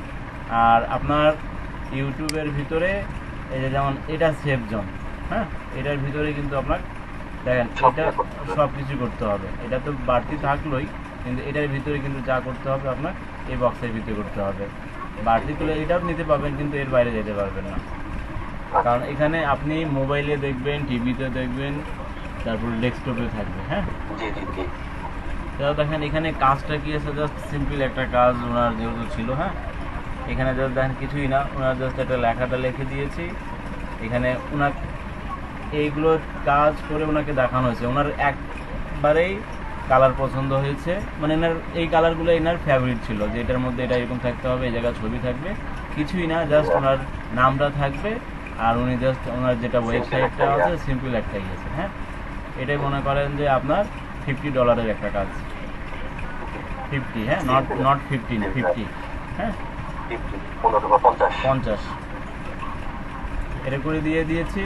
উনি স্যাটিসফাই, 5 স্টার রিভিউ সব কিছু যা আছে সব কিছু মেরে দিয়েছেন। হ্যাঁ, নোমান ভাই একটা কথা বলছিল, তো ওই যে দেশে ক্লায়েন্টের কাজ করবো ওগুলো সার্চ দিতে হবে দেশের ক্লায়েন্ট অ্যাকচুয়ালি কোন কালার পছন্দ করে, সে দেশের লোকজন।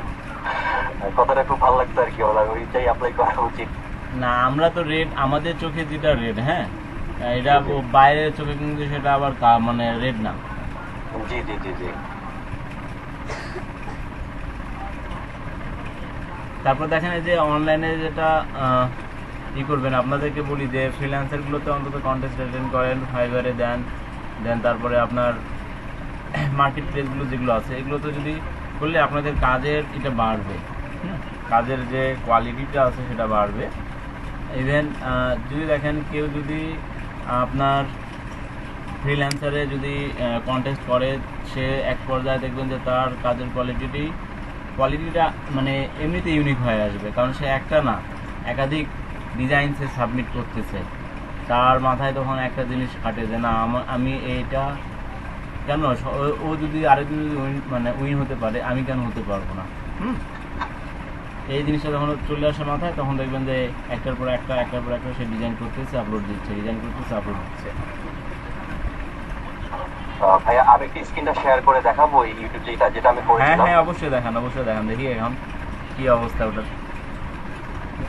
আমার হয়তো সাইডে একটু প্রবলেম হতে পারে, সমস্যা নেই।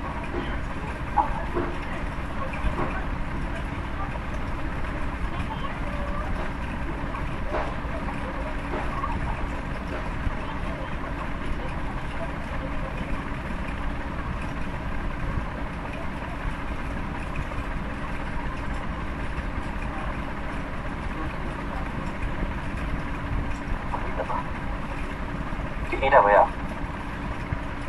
এটা আপনি করেছিলেন? জি জি, অসাম। এটা জাস্ট মাঝখানে এটা, কিন্তু এটা না করে ওরা এই লেখাটা যে ডাব্লু ই,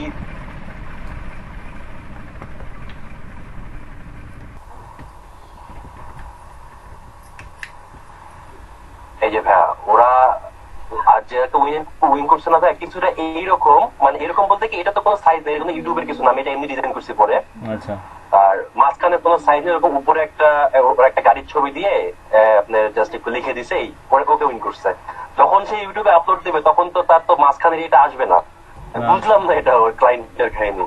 আচ্ছা, ওই লেখাটা তো আপনার উপরেই চলে গেল, আপনার সেভ জোনে তো আর নাই। জি, সেভ জন্য তো আর নাই, এটা আমি এমনি করছি আর কি।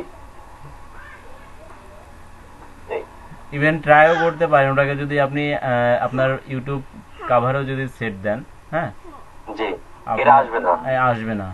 ট্রাই করে আমি দেখছি ভাই, এটা ট্রাই করেছিলেন? ট্রাই করেও দেখছি। আচ্ছা জি আচ্ছা, ভাই, হ্যাঁ সেটাই, কারণ আমি ওটা নিয়ে অনেক ঘাটাঘাটি করছি, তো কি কারণে ওটা উইন করলাম আমি বুঝলাম না। পরে আমার এটা দিলাম, হ্যাঁ ঠিক আছে এটা নিচ্ছে, কিন্তু ওটা নিচ্ছে না। এই যে এটা নিবে, ঠিক আছে, এটা নিবে, এটা আপনার, হ্যাঁ জি ভাই এটা নেবে। হ্যাঁ হ্যাঁ। ওগুলো সাইড করে দাও। হ্যাঁ, যে কিছু পোস্টারের জন্য কিছু কাজ করতেছে, ইয়া করবো মানে ওই যে এই যে একটা ভাইয়া, হ্যাঁ পোস্টার গুলো সুন্দর হয়েছে। এটা ভাই আমি যে হেয়ার মাস্কের কথা বলতে পোস্টারে না, যে হেয়ার মাস্কিং একটু দরকার পড়ে, তো যে ইয়া করে এই জন্য পারতাম না আর কি, এজন্য বলছিলাম। আশা করা যায় এখন তো পারবেন, যে ইজিটা দেখালাম। জি ভাইয়া পারবো ইনশাল্লাহ। আরেকবার ভিডিওটা আমার একটু ইয়া করা লাগবে, দেখা লাগবে, তারপর আর কি। একটা ভাইয়া, তারপরে এই যে একটা,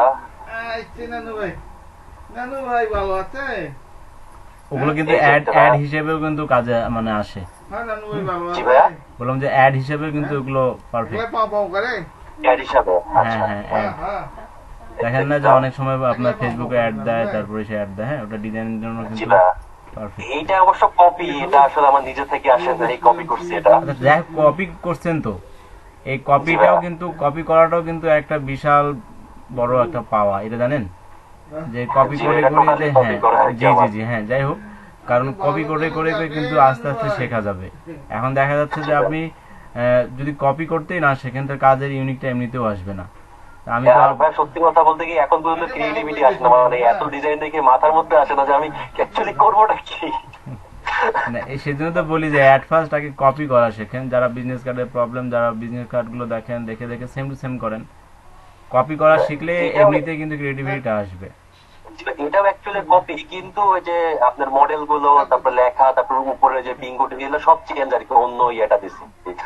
তো এইটা যদি আপনি ইয়া হিসাবে দেই, কি হিসাবে দেই, কপিরাইট করার কি চান্স আছে? মডেল চেঞ্জ, এখানে তারপর আপনি লেখা চেঞ্জ, লেখা চেঞ্জ থাকবে, কালার চেঞ্জ থাকবে, পিকচার চেঞ্জ থাকবে, হ্যাঁ আচ্ছা পিকচার পুরো চেঞ্জ, হ্যাঁ পিকচারটা চেঞ্জ, মানে যেটা থেকে নিচ্ছেন সেটার যাতে কোনো কিছু না থাকে। ডিজাইন ওটা থাকলো, কিন্তু আপনার চেঞ্জিং করে দিলেন আপনি আপনার মতো করে, ওই জায়গায় পিকচার গুলো দিলেন। আচ্ছা ঠিক আছে, এটা কি কোন কি কি দিতে যাচ্ছেন? পোস্টারে? এটা পোস্টারে ভাইয়া। আচ্ছা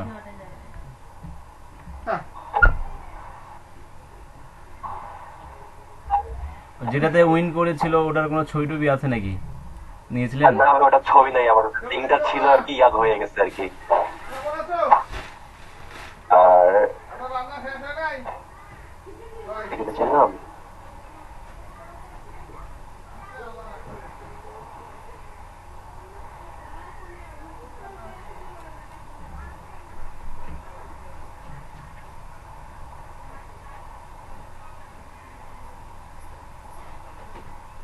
ভাই যে বললাম না ভাই ইন্টারভিউ দিছিলাম একটা কভার ফটো একটা লোগো তৈরি করে হ্যাঁ, এই যে দেখান, এইটা ভাইয়া দেখান।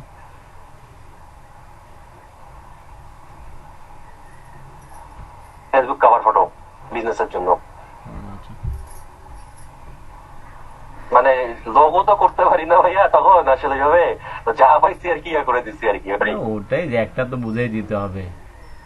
সেটাই ভাই, লোগো তো অ্যাকচুয়ালি পারি না বলতে গেলে। এটা দিছিলাম তো ওরা পছন্দ করছে। আর লোগো হলো লোগো এইটা করছিলাম ছোট আসলো কেন, যাই হোক। আর এইটা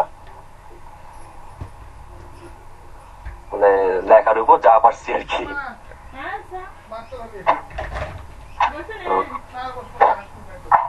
বর্তমানে মনে করেন যে আপনার যে চাহিদাগুলো, আর এগুলো ভাইয়া আগে যা পাইতাম কপি করতাম আর কি। এই কোনো সাইজ টাইজ কিচ্ছু জানি না কিন্তু একদম ভাইয়া, আচ্ছা আচ্ছা, এমনি জাস্ট যা পাইতাম আর কি। লেখা টেক্সট দেখেন না ভাইয়া, মানে টেক্সটও তো ধ্যান ইয়ে ছিল না। এই তো বলেছি যে স্টপ করলাম। কপি করার শেখাটাও কিন্তু একটা বড় পাওয়া। আচ্ছা ভাই স্টপ করলাম ভাইয়া। ও আচ্ছা, ঠিক আছে। আচ্ছা, তো ওই ভাই পোস্টার আর ওই ইয়া কি